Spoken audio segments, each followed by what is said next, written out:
محمدا عبده ورسوله أما بعد فإن خير الحديث كتاب الله وخير الهدي هدي محمد صلى الله عليه وسلم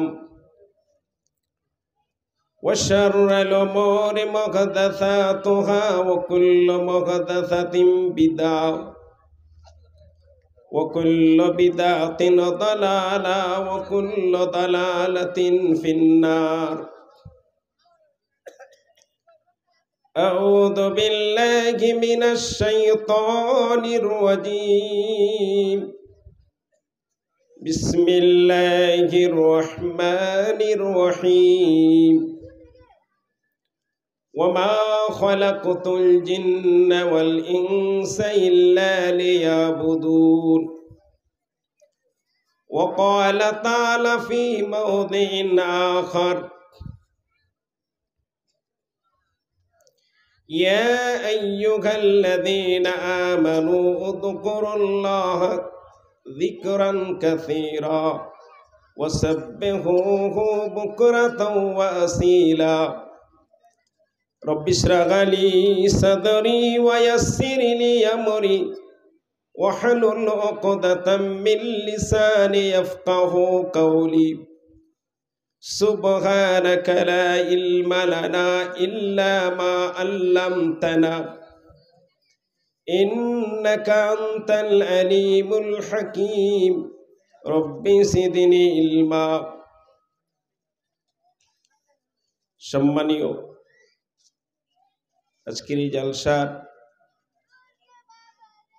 সভাপতি সাহেব, সহ সভাপতি সাহেব, নিমন্ত্রিত আমন্ত্রিত উলামায়ে হযরতগণ, সামনে বসে থাকা ধর্ম পিপাসু শ্রোতা মণ্ডলীগণ, পর্দার অন্তরালে থাকা মহিলাগণ ও মিডিয়া থেকে আসা ভাই সকল, সবার প্রতি আন্তরিক সালাম ও শুভেচ্ছা। প্রশাসন থেকে যদি কেউ এসে থাকেন তারও প্রতি আমার আন্তরিক শুভেচ্ছা। আল্লাহ তাআলা সর্বপ্রথমেই প্রশংসা করি, আলহামদুলিল্লাহ। দুরুদ ও সালাম অবতীর্ণ হোক নবী মুহাম্মদ সাল্লাল্লাহু আলাইহি ওয়াসাল্লামের উপর। আল্লাহুম্মা সাল্লি আলাইহি আল্লাহুম্মা বারিক আলাইহি। আল্লাহ তাআলা এই পৃথিবীকে সৃষ্টি করলেন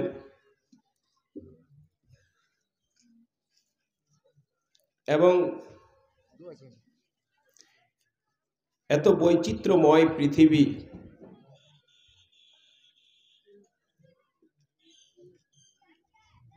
এই পৃথিবীতে হাওয়া বাতাস, মাঠ ঘাট, নদী নালা, গাছপালা, উদ্ভিদ প্রাণী, জীব জন্তু, কীট পতঙ্গ, যত কিছু আল্লাহ তাআলা সৃষ্টি করলেন, এই পৃথিবীকে সাজালেন, এর একটাই কারণ যে আমার মতো আপনার মতো এই মানব জাতির উপকারের জন্য। সাপ বলেন আপনার উপকারের জন্য, পতঙ্গ বলেন আপনার উপকারের জন্য, জীব বলেন, জন্তু বলেন, আসমান বলেন, জমিন বলেন, হাওয়া বলেন, বাতাস বলেন, সব কিছু এই পৃথিবীর মানুষ তথাই মানব জাতির জন্য। এবং আল্লাহ তাআলা পরবর্তীতে মানুষকে সৃষ্টি করলেন একমাত্র তার ইবাদতের জন্য, তার উপাসনার জন্য, তার বান্দিগির জন্য, তার তাসবির জন্য, তার তাহলিলের জন্য, তার নিকটে দোয়ার জন্য, তার নিকটে ইস্তেগফারের জন্য আল্লাহ তাআলা সৃষ্টি করলেন।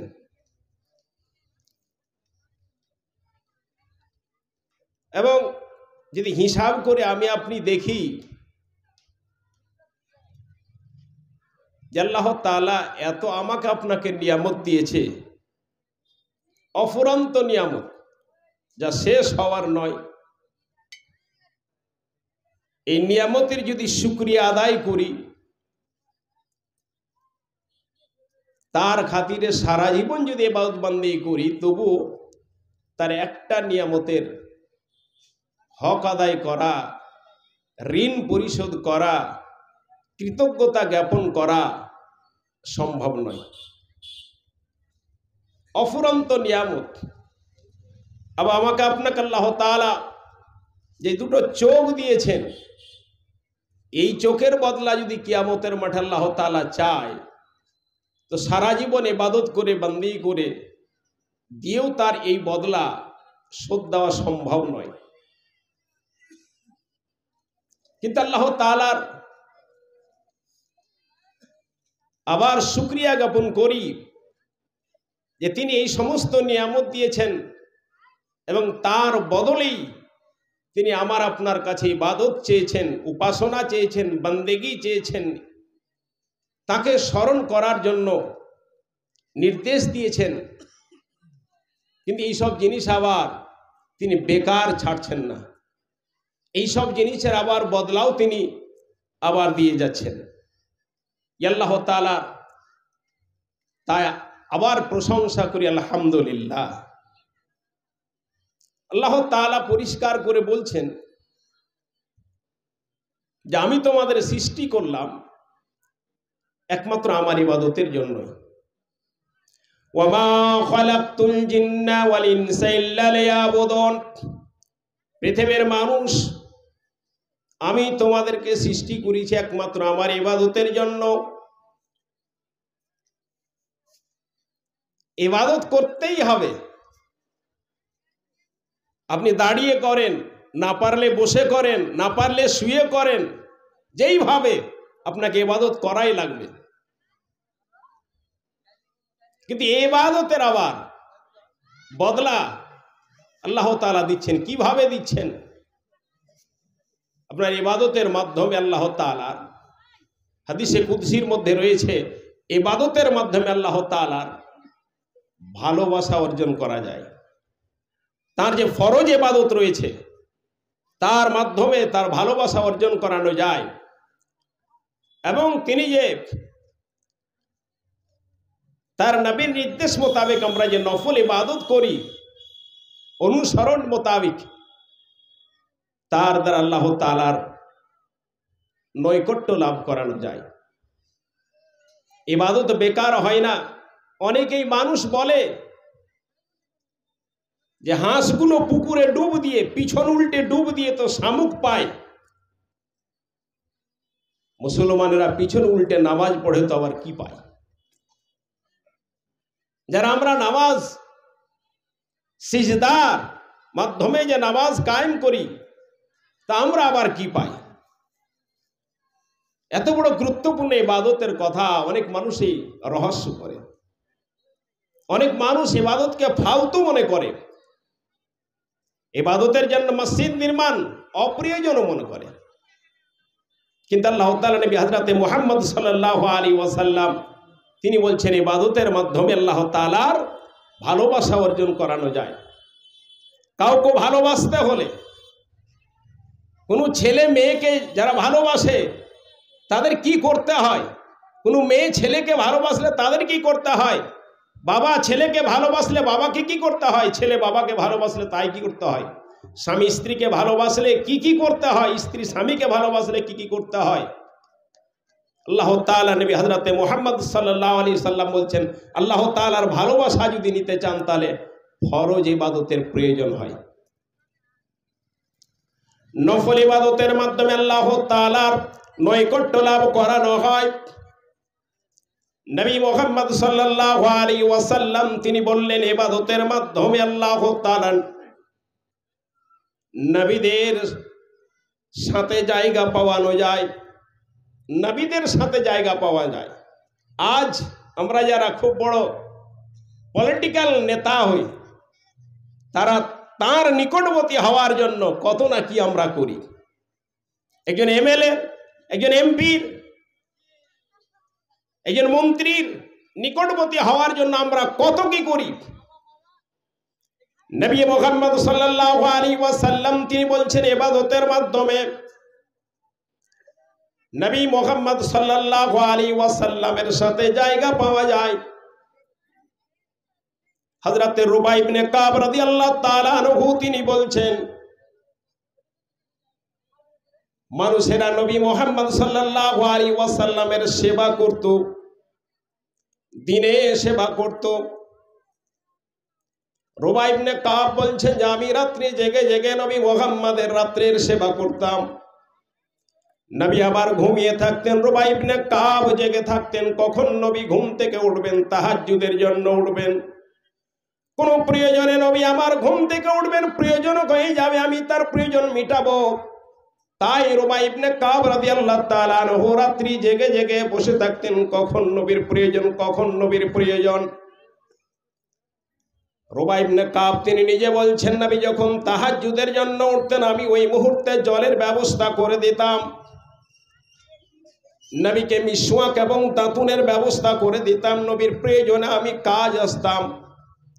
হঠাৎ নবী মুহাম্মদ সাল্লাল্লাহু আলাইহি ওয়াসাল্লাম প্রশ্ন করলেন, রুবাই তুমি কি রাত্রে ঘুমাও না? যখনই আমি ঘুম থেকে উঠি তোমায় দেখতে পাই, প্রয়োজনের সাথে সাথে তুমি জলের ব্যবস্থা করে দাও, প্রয়োজনের সাথে সাথে তুমি মিসওয়াকের ব্যবস্থা করে দাও। রুবাই তুমি কি রাত্রে ঘুমাও না? রুবাই ইবনে কাব বলেন, ইয়া রাসূলুল্লাহ, আমি রাত্রে আপনার সেবা করার জন্য রাত্রি জেগে জেগে বসে থাকি গো নবী। নবী আমার বলছেন, রুবাইয়ের পরিবর্তে তুমি কি চাও? আমার সেবার জন্য রাত্রে বসে থাকো, জেগে জেগে বসে থাকো, পরিবর্তে তুমি কি চাও? রুবাই বলেন, নবী গো, এই সেবার পরিবর্তে আমি কিছু চাই না গো নবী, যেটা আমার চাওয়া রয়েছে একমাত্র আপনার সাথে আমি জান্নাতে থাকতে চাই। আপনার বিছানার পাশে যেন আমার বিছানা হয়, আপনার ঘরের পাশে যেন আমার ঘর হয়, আপনার বেডের পাশে যেন আমার বেড হয়, এটা একমাত্র আমার চাওয়া রয়েছে গো নবী। সেই দিন নবী মুহাম্মদ সাল্লাল্লাহু আলাইহি ওয়াসাল্লাম, রুবাই তুমি আর কিছু চাও বলো, এর চেয়ে আর কিছু চাও, এছাড়া আর কিছু চাও? রুবাই বলেন, নবী গো, এর পরিবর্তে আমি আর কিছু চাই না গো নবী, একটাই চাওয়া, সেটা জান্নাতে আমি যেন আমার আপনার পাশে থাকতে চাই। নবী আমার বললেন, রুবাই ফাআন্নি আলা নাফসিকা বিকাসরাতি সুজুদ, রুবাই রে সামান্য কাজ করে তুমি আমার সহযোগিতা করো, জান্নাতে তুমি যদি আমার পাশে থাকতে চাও, আমার ঘরের সাথে তোমার যদি ঘর হয়, রুবাই সামান্য কাজ করে আমার তুমি সহযোগিতা করো। সেই কাজটা নবী আমার বললেন, ফাআন্নি আলা নাফসিকা বিকাসরাতি সুজুদ, রুবাই রে বেশি বেশি সাজদা করে আমার সহযোগিতা করো, বেশি বেশি সাজদা করো, তাহলে আমার সাথে তোমার জান্নাতের জায়গা হয়ে যাবে। বাপুরে ইবাদতের ফায়দা, নফল ইবাদতের ফায়দা, বেশি বেশি সাজদা ইবাদতের ফায়দা। যারা কিছু মানুষ বলে হাঁসগুলো পুকুরে ডুব দিয়ে তো কিছু পাই, মুসলমান সাজদা দিয়ে কি পাই? নবী আমার বললেন, রুবাই ফাআন্নি আলা নাফসিকা বিকাসরাতি সুজুদ, বেশি বেশি সাজদা করো, তাহলে জান্নাতে আমার সাথে তোমার জায়গা হবে। দ্বিতীয় ফায়দা নবী আমার বললেন, ইবাদতের লাভ কি রয়েছে? নবী আমার বললেন, ইবাদতের মাধ্যমে মানুষের জীবনের গুনাহ মাফ হয়ে যায়, ইবাদতের মাধ্যমে মানুষের জীবনের গুনাহ মাফ হয়। আল ইনসানু মুরাক্কাবুন খাতাওয়ান নিসিয়ান, মানব অন্যায়ের সাথে, ভুলের সাথে, পাপের সাথে জড়িত রয়েছে। মানুষ মাত্রই পাপ হয়ে যায়, চলতে পাপ হয়, উঠতে পাপ হয়, বসতে পাপ হয়, রাতের অন্ধকারে পাপ হয়, দিনের আলোতে অনেক পাপ হয়ে যায়, জানাতে পাপ হয়ে যায়, অজানাতে পাপ হয়ে যায়। নবী মুহাম্মদ সাল্লাল্লাহু আলাইহি ওয়াসাল্লাম বললেন, উম্মত রে শুনো, সাহাবীরে শুনো, ইবাদতের মাধ্যমে মানুষের জীবনের গুনাহ মাফ হয়ে যায়। আল্লাহ তাআলা পরিষ্কার করে কালাম মাজিদে উল্লেখ করছেন, আকিমিস সালাতা, নামাজ কায়েম করো, নামাজ কায়েম করো। তারাফাইন নাহারে, দিনের দুই কিনারাতে। আকিমিস সালাতা তারাফাইন নাহারি ওয়া সুলাফাম মিনাল লাইল ইন্নাল হাসানাতি ইউযহিবনাস সাইয়্যাত। আল্লাহ তাআলা বললেন, ওরে আমার বান্দা শুনো, নবী মুহাম্মদ তুমি আমার বান্দাদের জানিয়ে দাও, আকিমিস সালাতা তারাফাইন নাহারে, দিনের দুই কিনারায় যেন তারা নামাজ কায়েম করে। সকালের নামাজ কায়েম করে, ফজরের নামাজ কায়েম করে, মাগরিবের নামাজ কায়েম করে, ওয়াসুলাফাম মিনাল লাইলে, এবং রাতের কিছু অংশতে নামাজ কায়েম করে। ইন্নাল হাসানাতি ইউযহিবনাস সাইয়্যাত, নিশ্চয় মানুষের নেকি জীবনের গুনাহকে মিটিয়ে দেয়। সুতরাং ইবাদতের মাধ্যমে আপনার জীবনের গুনাহ মাফ হয়ে যায়, ইবাদতের মাধ্যমে আপনার সমস্ত পাপগুলো নষ্ট করে দেওয়ানো হয়। কিভাবে হয়? নবী মুহাম্মদ সাল্লাল্লাহু আলাইহি ওয়াসাল্লাম তিনি বলছেন, এক নামাজের পর আরেক নামাজ আসে, জোহরের নামাজের পর আসরের নামাজ আসে।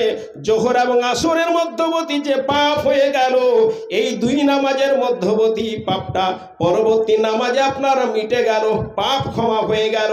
আসর থেকে মাগরিবের মধ্যে যে পাপটা হয়ে যায়, এবং মাগরিবের নামাজের খাতিরে সেই পাপটা তার মাফ হয়ে যায়। নবী আমার বললেন, 5 ওয়াক্তের নামাজের ডিস্টেন্সে 5 ওয়াক্তের সারা দিনের পাপ নষ্ট হয়ে যায়। এক সপ্তাহের যে গুনাহ এক জুমা থেকে আরেক জুমার মধ্যে যে পাপ হয়, সেটা পরবর্তী জুমাতে তাকে পাপ মোচন হয়ে যায়। এক রমজান থেকে আরেক রমজান, এই রমজান থেকে নিয়ে ওই রমজান আসা পর্যন্ত যে মানুষের পাপ এবং গুনাহ হয়, সেই পাপগুলো পরবর্তী রমজানের তার আল্লাহ তাআলা মিটিয়ে দেয়। আল্লাহ তাআলা বললেন, আকিমিস সালাতা তারাফাইন নাহারে, নামাজ কায়েম করো দিনের দুই কিনারাতে, দিনের দুই শিরাতে নামাজ কায়েম করো। ওয়াজুলাফাম মিনাল লাইলি ইন্নাল হাসানাতি ইউযহিবনাস সাইয়্যাত, নিশ্চয় জীবনের পাপ তোমার নষ্ট হয়ে যায় নেকির খাতিরে। ইবাদতের মাধ্যমে লাভ কি হয়? নবী মুহাম্মদ সাল্লাল্লাহু আলাইহি ওয়াসাল্লাম হাদিসে কুদসির মধ্যে বললেন, ইবাদতের মাধ্যমে মানুষের অভাব মিটে যায়, অভাব দূর হয়ে যায়। এত আমার অভাব, এত অভাব কিছুতে দূর হয় না। লবণ আনতে পন্থা ফুরায়, পন্থা আনতে লবণ ফুরায়। নবী মুহাম্মদ সাল্লাল্লাহু আলাইহি ওয়াসাল্লামের আইনকে ছেড়ে দিয়েছি, আল্লাহ তাআলার কোরআনকে ছেড়ে দিয়েছি, রাত আর দিন পরিশ্রম করি, অভাব মিটে না। নবী মুহাম্মদ সাল্লাল্লাহু আলাইহি ওয়াসাল্লাম হাদিসে কুদসির মধ্যে বললেন, ইয়া ইবনে আদম, হাদিসে কুদসি ওকেই বলানো হয়, কালাম মাজিদ সরাসরি এটা আল্লাহর কথা, কালাম মাজিদ আল্লাহর কথা, হাদিস হচ্ছে নবী মুহাম্মাদের কথা, আল্লাহর কথা, নবী মুহাম্মাদের কথা। আল্লাহর কথাকে নবী মুহাম্মদ যেটা নিজের ভাষায় প্রকাশ করেছেন, তাকে হাদিসে কুদসি বলানো হয়। সেই হাদিসে কুদসির মধ্যে নবী মুহাম্মদ সাল্লাল্লাহু আলাইহি ওয়াসাল্লাম তিনি বলছেন, আল্লাহ তাআলা বলেন, ইয়া ইবনে আদম, এ আদমের ছেলে মেয়েরা, তাফাররাক লিবাদাতি, আমার ইবাদতের জন্য সময় বের করো, আমার ইবাদতের জন্য সময় বের করো। সর্বসময় আপনাকে ইবাদত করতে বলে না, সব সময় আপনাকে মসজিদে পড়ে থাকতে বলে না, সব সময় আপনাকে সাজদায় মুগ্ধ থাকতে আল্লাহ বলছেন না। আল্লাহ তাআলা নিজেই বলছেন, ইয়া ইবনে আদম, ইয়া আদমের ছেলে মেয়েরা, তাফাররাক লিবাদাতি, আমার ইবাদতের জন্য সময় বের করো। হযরত উমামা মুসলিম শরীফে 2য় খণ্ডে হাদিস খানা রয়েছে, নবী মুহাম্মদ সাল্লাল্লাহু আলাইহি ওয়াসাল্লামের সাহাবী হযরত উমামা রাদিয়াল্লাহু তাআলা আনহু তিনি বলছেন যে আমি মসজিদে পড়ে থাকতাম, সর্বক্ষণে মসজিদেই পড়ে থাকতাম। নবী হযরত মুহাম্মদ সাল্লাল্লাহু আলাইহি ওয়াসাল্লাম বলছেন, ও মামা বুঝতে পারলাম না, নামাজের সময়তে তোমাকে মসজিদে দেখতে পাই, নামাজের সময় ছাড়াও তোমাকে মসজিদ দেখতে পাই, কারণটা কি রে ও মামা? কারণ আল্লাহ তাআলা বলছেন, ফাইদা কুদিয়াতিস সালাহ, এ আমার বান্দারা শুনো, যখন নামাজ কায়েম করা হয়ে যাবে, ফান্তাসিরু ফিল আরদি, পৃথিবীতে ছড়িয়ে যাও, ওয়াবতাগু মিন ফাদলিল্লাহ, পৃথিবীতে ছড়িয়ে যাও। নামাজ পড়া হয়ে গেছে, ফজরের নামাজ পড়া হয়ে গেল, পৃথিবীতে ছড়িয়ে যাও, ব্যবসার কাজে বেরিয়ে যাও, চাষির কাজে বেরিয়ে যাও, ব্যবসা বাণিজ্যের কাজে বেরিয়ে যাও, চাকরি করতে বেরিয়ে যাও, লেবারি করতে বেরিয়ে যাও। ফাইদা কুদিয়াতিস সালাহ ফান্তাসিরু ফিল আরদ ওয়াবতাগু মিন ফাদলিল্লাহ। কেন বের হবে? ওয়াবতাগু মিন ফাদলিল্লাহ, আল্লাহর দেওয়া রুজিকে অন্বেষণ করার জন্য, আল্লাহর দেওয়া রিজিক অন্বেষণ করার জন্য, আল্লাহর দেওয়া সম্পদ অন্বেষণ করার জন্য বেরিয়ে যাও। নবী বললেন, ও মামা, বুঝতে পারলাম না, নামাজের সময় তো তোমাকে মসজিদে দেখতে পাই, নামাজের ছাড়া সময় তো তোমাকে মসজিদে দেখতে পাই, কারণটা কি? ও মামা বললেন, নবী গো, আমার মাথায় এত ঋণের বোঝা চেপে গেছে, ঋণের বোঝা আমাকে মসজিদে ফেলে রেখেছে। বাড়িতে ভালো লাগে না, মাঠে ভালো লাগে না, ঘাটে ভালো লাগে না, বাজারে ভালো লাগে না, এত ঋণের বোঝা চেপে গেছে গো নবী, তাই আমাকে মসজিদে ফেলে রেখেছে আমার ঋণের বোঝা। নবী আমার বললেন, ও মামা রে, সারা জীবন মসজিদে পড়ে থাকলেও ঋণ পরিশোধ হবে না, সারা জীবন মসজিদে সিজদায় মগ্ন থাকলেও ঋণ পরিশোধ হবে না। ও মামা, একটা কাজ করো, ফজরের নামাজ পড়বে, 3 বার করে পড়বে, আল্লাহুম্মা ইন্নী আউযু বিকা মিনাল হাম্মি ওয়াল হুজনি ওয়া আউযু বিকা মিনাল আসি ওয়াল কাসলি ওয়া আউযু বিকা মিনাল জুবনি ওয়াল বুখলি ওয়া আউযু বিকা মিন গালাবাতিদ দাইনি ওয়া কাহরির রিজাল। এই দোয়াটা 3 বার করে পড়বে, কাজে বেরিয়ে যাবে, সারা দিন কাজ করবে, জোহরের সাজানো হবে, আবার নামাজ কায়েম করতে মসজিদে আসবে, আবার বেরিয়ে যাবে, আবার আসরের আজান হবে, মসজিদে নামাজ কায়েমের জন্য আসবে, আবার বেরিয়ে যাবে, মাগরিবের সময় আবার নামাজ আজান হবে, নামাজের জন্য আসবে, এশারের সময় আবার আসবে, তারপর ঘুমিয়ে যাবে, সারা রাত্রি ঘুম পাড়বে, সারা রাত্রি ঘুম পাড়বে। যদি ঘুম ভেঙে যায় তাহাজ্জুদের নামাজ পড়বে, নচেত ফজরের সময় আবার মসজিদে আসবে।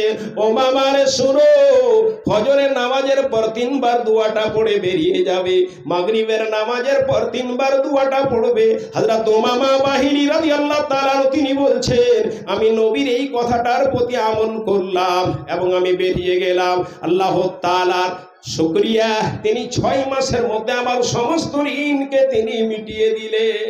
কথা বলছিলাম, আল্লাহ তাআলা বললেন, ইয়া ইবনে আদম, ইয়া আদমের ছেলে মেয়েরা, তাফাররাক লি ইবাদাতি, আমার ইবাদতের জন্য সময় বের করো, ইবাদতের জন্য সময় বের করো, সময় সময় মসজিদে এসো, নামাজ পড়ো, মসজিদে নামাজ আসতেই হবে, নামাজ আপনার কায়েম করতেই হবে, ইবাদত আপনার করতেই হবে। যার ইবাদত না করলে প্রতিদিনের ভাড়া আপনার জন্য মুশকিল হয়ে যাবে। প্রতিদিন সকালে ফেরেশতা চেঞ্জ হয়, আর প্রতিদিনের ভাড়া আপনাকে কিয়ামতের মাঠে দিতে হবে। বাড়িতে ইলেকট্রিক বিল আছে তো, 1 মাস হলে আপনার কমার্শিয়াল বিল দিতে হয়, ডোমেস্টিক বিল আপনার 3 মাসে একবার দিতে হয়, ডোমেস্টিক বিল 3 মাসে একবার ডোমেস্টিক বিল দিতে হবে। একবার 3 মাসের বিল বাকি হয়ে গেলে পরের 3 মাসের চক্রহারে সুদ আসবে, তারপরের দিন তারপর সুদ আসবে, তারপর দিলে তারপরে বিল এত হবে যার পর নাই। নবী মুহাম্মদ সাল্লাল্লাহু আলাইহি ওয়াসাল্লাম তিনি বললেন, আল্লাহ তাআলা বলছেন, এরা আদমের ছেলেরা, তাফাররাক লি ইবাদাতি, আমার ইবাদতের জন্য সময় বের করো। ইবাদতের জন্য সময় বের করলে লাভ কি হবে? কি লাভ হবে? কেন আমি ইবাদতের জন্য সময় বের করব? আল্লাহ তাআলা বলেন, নবী সেই কথাটা উল্লেখ করছেন এইভাবে, আমলাও সাদরাকা গেনা, তোমার অন্তরকে আমি ধনী বানিয়ে দিব। আমার ইবাদতের জন্য সময় বের করলে তোমাকে আমি ধনী বানিয়ে দিব। আমলাও সাদরাকা গেনা, অন্তরের ধনী করব, শুধু তাই নয়, তোমার মালি অবস্থায় পরিবর্তন করে দিব, তোমার সম্পদ আমি বাড়িয়ে দিব। আল্লাহ তাআলা নবী হযরতে মুহাম্মদ সাল্লাল্লাহু আলাইহি ওয়াসাল্লাম তিনি বলছেন, ওয়াসুদ্দা আলা ফাকরাকা, তোমার গরিবি দূর করে দিব। আমার ইবাদতের জন্য সময় যদি বের করো, তোমাকে অন্তরের ধনী বানাবো, তোমার গরিবি দূর করে দিব। ওয়া ইল্লাম তাফাল ওয়া ইল্লা তাফাল, যদি এরকম না করো, আমার ইবাদতের জন্য সময় বের না করো, যে ইবাদতের জন্য আমি তোমাকে সৃষ্টি করেছি, আমার ইবাদতের জন্য তোমাকে আসমান দিয়েছি, আমার ইবাদতের জন্য তোমাকে জমিন দিয়েছি, আমার ইবাদতের জন্য তোমাকে রাস্তা দিয়েছি, পথ দিয়েছি, ঘাট দিয়েছি, বাদ দাও সব কিছু। আমার ইবাদত করার জন্য তোমার দুটো চোখ দিয়েছি, কান দিয়েছি, মুখ দিয়েছি, নাক দিয়েছি, কিডনি দিয়েছি, নাড়ি দিয়েছি, ভুঁড়ি দিয়েছি, সব কিছু তোমার দিয়েছি আমার ইবাদতের জন্য। আমার ইবাদত যদি না করো, ওয়াইল্লা তাফাল, যদি আমার ইবাদত না করো, আল্লাহ তাআলা বলছেন মালা তো ইয়াদাকা শুগলান, তোমার হাতে আমি কাজ পরিপূর্ণ করে দিব, এত কাজ দিব, কাজ করে উকাশ পাবে না, কাজ করে ফুরসাত পাবে না, এত কাজ দিব। আল্লাহ তাআলা বলছেন মালা তো ইয়াদাকা শুগলান, তোমার হাতে আমি কাজ পরিপূর্ণ করে দিব। কাজ পরিপূর্ণ করে দিবে, যত কাজ করবে তত কামায় হবে, যত ব্যবসা করব তত কামায় হবে, যত ব্যবসা করব তত কামায় হবে, যত কিছু করব কামাই তো বেশি হবে। এক হাজিরা না করে 2 হাজিরা করব, 2 হাজিরা 3 হাজিরা করব, এটা তো বুঝে যারা কেরালায় কাজ করে, যারা মুম্বাই কাজ করতে যায়, 1 হাজিরা 2 হাজিরা, ব্যাঙ্গালোরে কাজ করতে 4 হাজিরা 6 হাজিরা পর্যন্ত করে, খালি পয়সা বাড়াবার জন্য। 1 হাজিরায় যদি 400 হয়, 6 হাজিরায় 2400 হবে, হবে তো 2400। যত কাজ করবে তত বাড়বে। আল্লাহ উল্টো বলছেন ওয়াইল্লাম তাফাল, বান্দারে শুনো, আমার জন্য যদি সময় বের না করো, আমাকে যদি ডাকার জন্য সময় বের না করো, আমার ইবাদতের জন্য যদি সময় বের না করো, মালা তো ইয়াদাকা শুগলাম, তোমার হাতে কাজ পরিপূর্ণ করে দিব। কাজ করলে বেতন বাড়বে। আল্লাহ তাআলা বলছেন ওয়ালা মাসুদ্দা ফাকরাকা, কাজ দিব তবে গরিবি দূর করব না। ওয়ালা মাসুদ্দা ফাকরাকা, কাজ দিব তবে গরিবি দূর করব না, গরিবি দূর করব না। কাজ করে লাভ কি হবে? গরিবি দূর হবে না। আর অনেকের বাড়িতে আপনি দেখেন লাখ লাখ টাকা কামাই হয় তো অভাব মিটে না, আছে না এরকম পরিবার? হাজারো টাকা দিনে কামাই হয় কিন্তু অভাব মিটে না। ওই লবণ আনতে পন্থা ফুরায়, পন্থা আনতে লবণ ফুরায়। আল্লাহ তাআলা পরিষ্কার করে যায় হাদিসে কুদসির মধ্যে জানিয়ে দিলেন, ভাই আমার, ইবাদতের জন্য আপনাকে সৃষ্টি করানো হয়েছে। আর ইবাদত, আমরা অনেকে ইবাদত করি, অনেকে ইবাদত করি, কিন্তু ইবাদত কাজও হয় না, ইবাদত কাজ হয় না। হাজী সাহেব রয়েছি, হাজী সাহেবের তো আল্লাহ তাআলা সব গুনাহ মাফ করে দিয়েছে, সব গুনাহ মাফ। হযরত আমর ইবনে আস রাদিয়াল্লাহু তাআলা আনহু নবীর নিকটে আসলেন, নবীকে বলেন ইয়া রাসূলুল্লাহ, আপনার সাথে এত দুর্ব্যবহার করেছি, আপনার প্রতি এত অন্যায় করেছি, নবী গো, আপনার প্রতি এত ষড়যন্ত্র করেছি, নবী গো, আপনার পরিবারের প্রতি আমি এত ষড়যন্ত্র করেছি গো নবী, আজকে আমার ভুল ভেঙে গেছে। পৃথিবীর মধ্যে আমার নিকটে আপনি সবচেয়ে খারাপ মানুষ ছিলেন গো নবী, আজ আমার ভুল ভেঙেছে, আজ আপনাকে আমার পৃথিবীর মধ্যে সবচেয়ে পছন্দনীয় মানুষ গো নবী। নবী গো, আপনার পরিবারটা আমার নিকটে সবচেয়ে খারাপ পরিবার ছিল গো নবী। নবী গো, আজ আপনার পরিবার আমার নিকটে সবচেয়ে ভালোবাসার পরিবার গো নবী। নবী গো, বড় ভুল করেছি গো নবী, আজ আমি আপনার নিকটে এসেছি আপনার সাথে বায়াত করার জন্য। এই বলে হাত বাড়াচ্ছেন, এই বলে হাত বাড়িয়ে দিলেন, আমার নবীও হাত বাড়িয়ে দিলেন। নবী যখন হাত বাড়াচ্ছেন, আমর ইবনে আস রাদিয়াল্লাহু তাআলা হাতখানা টেনে নিলেন, দ্বিতীয়বার হাত বাড়ালেন, নবী আবার দ্বিতীয়বারও হাত বাড়ালেন, আমর ইবনে আস হাত টেনে নিলেন, তৃতীয়বার আমর ইবনে আস হাত বাড়ালেন, নবী আমার হাত বাড়ালেন, আবার আমর ইবনে আস হাত টেনে নিলেন, নবী আমার বললেন আমর ইবনে আস, বুঝতে পারলাম না, আমার সাথে বায়াত করার জন্য হাত বাড়াও, আমি যখন হাত বাড়াই তুমি হাত টেনে নাও, কারণটা কি রে? আমর ইবনে আস বুঝতে পারলাম না। আমর ইবনে আস বলছেন, নবী গো, আপনার সাথে আজকে বায়াত করে নিব গো নবী, তবে পূর্বে যত গুনাহ করেছি, আপনার বিরুদ্ধে যত ষড়যন্ত্র করেছি, আপনার প্রতি যত অন্যায় করেছি গো নবী, সেই গুনাহগুলো আমার কি হবে গো নবী? নবী গো, পূর্বের গুনাহ যদি আমার ক্ষমা হয়ে যায় তাহলে তো আমার বায়াত করে লাভ হবে গো নবী। যদি না ক্ষমা হয় তাহলে আমার বায়াত করে কোনো লাভ হবে না। এত বড় বড় গুনাহ করেছি গো নবী, এত আপনার বিরুদ্ধে ষড়যন্ত্র করেছি গো নবী। সেই দিন নবী আবার বললেন, আমা আলিমতা আমর ইবনে আস, তুমি কি জানো না? আন্নাল হিজরাতা আন্নাল ইসলাম ইয়াহদিমু মা কানা ক্বাবলহু, ইসলাম পূর্বের সমস্ত গুনাহকে ক্ষমা করে দেয়। আজ যদি ইসলাম গ্রহণ করো, কালেমা তাওহীদ যদি আজকে পড়ে না, তোমার পূর্বের সমস্ত গুনাহ আল্লাহ তাআলা ক্ষমা করে দিবে। বেদে লিখছে কথাটা, লা ইলাহা রে পাপাম ইল্লাল্লাহ পারম পেদম তুনান চাহে স্বর্গ জপে নাম মুহাম্মাদাং, লা ইলাহা ইল্লাল্লাহ পড়ো, সমস্ত পাপ নষ্ট হয়ে যাবে। আর স্বর্গ যদি পেতে চাও মুহাম্মদের নাম জপা করো, মুহাম্মদের নাম জপা করো। মুহাম্মদের নাম জপলে যে কত নেকি আমরা কেউ জানি না। আল্লাহ তাআলা কালাম মাজিদে বলছেন, ইয়া আইয়ুহাল্লাযিনা আমানু উযকুরুল্লাহ, আল্লাহ তাআলা বলছেন, ইয়া আমার বান্দারা আল্লাহকে বেশি বেশি করে স্মরণ করো। এখানে উল্টো ভাবে আল্লাহ তাআলা বেশি নামাজ পড়তে বলছেন না, বেশি রোজা রাখতে বলছেন না। এগুলোর আল্লাহ তাআলা পরিমাণ নির্ধারিত করে দিয়েছেন। এই পরিমাণের আপনার কোয়ালিটি আপনার কাছে চেয়েছে। কে কত সুন্দর করে নামাজ কায়েম করতে পারে, কে কত সুন্দর করে রোজা রাখতে পারে, কে কত সুন্দরভাবে যাকাত আদায় করতে পারে, কে কত সুন্দর করে তার ওসুর ফিতরা আদায় করতে পারে। এখানে সুন্দর করার কথা বলানো হয়েছে। আল্লাহ তাআলা বলছেন, আল্লাযী খালাকাল মাউতা ওয়াল হায়াতা লিয়াবলুয়াকুম আইয়ুকুম আহসানু আমালা। আল্লাযী খালাকাল মাউতা ওয়াল হায়াতা, আল্লাহ তাআলা মৃত্যুকে এবং জীবিতকে সৃষ্টি করেছেন। কেন? লিয়াবলুয়াকুম আইয়ুকুম আহসানা, তোমাদের মধ্যে কে বেশি ভালো কাজ করে এটা আল্লাহ তাআলা দেখতে চায়।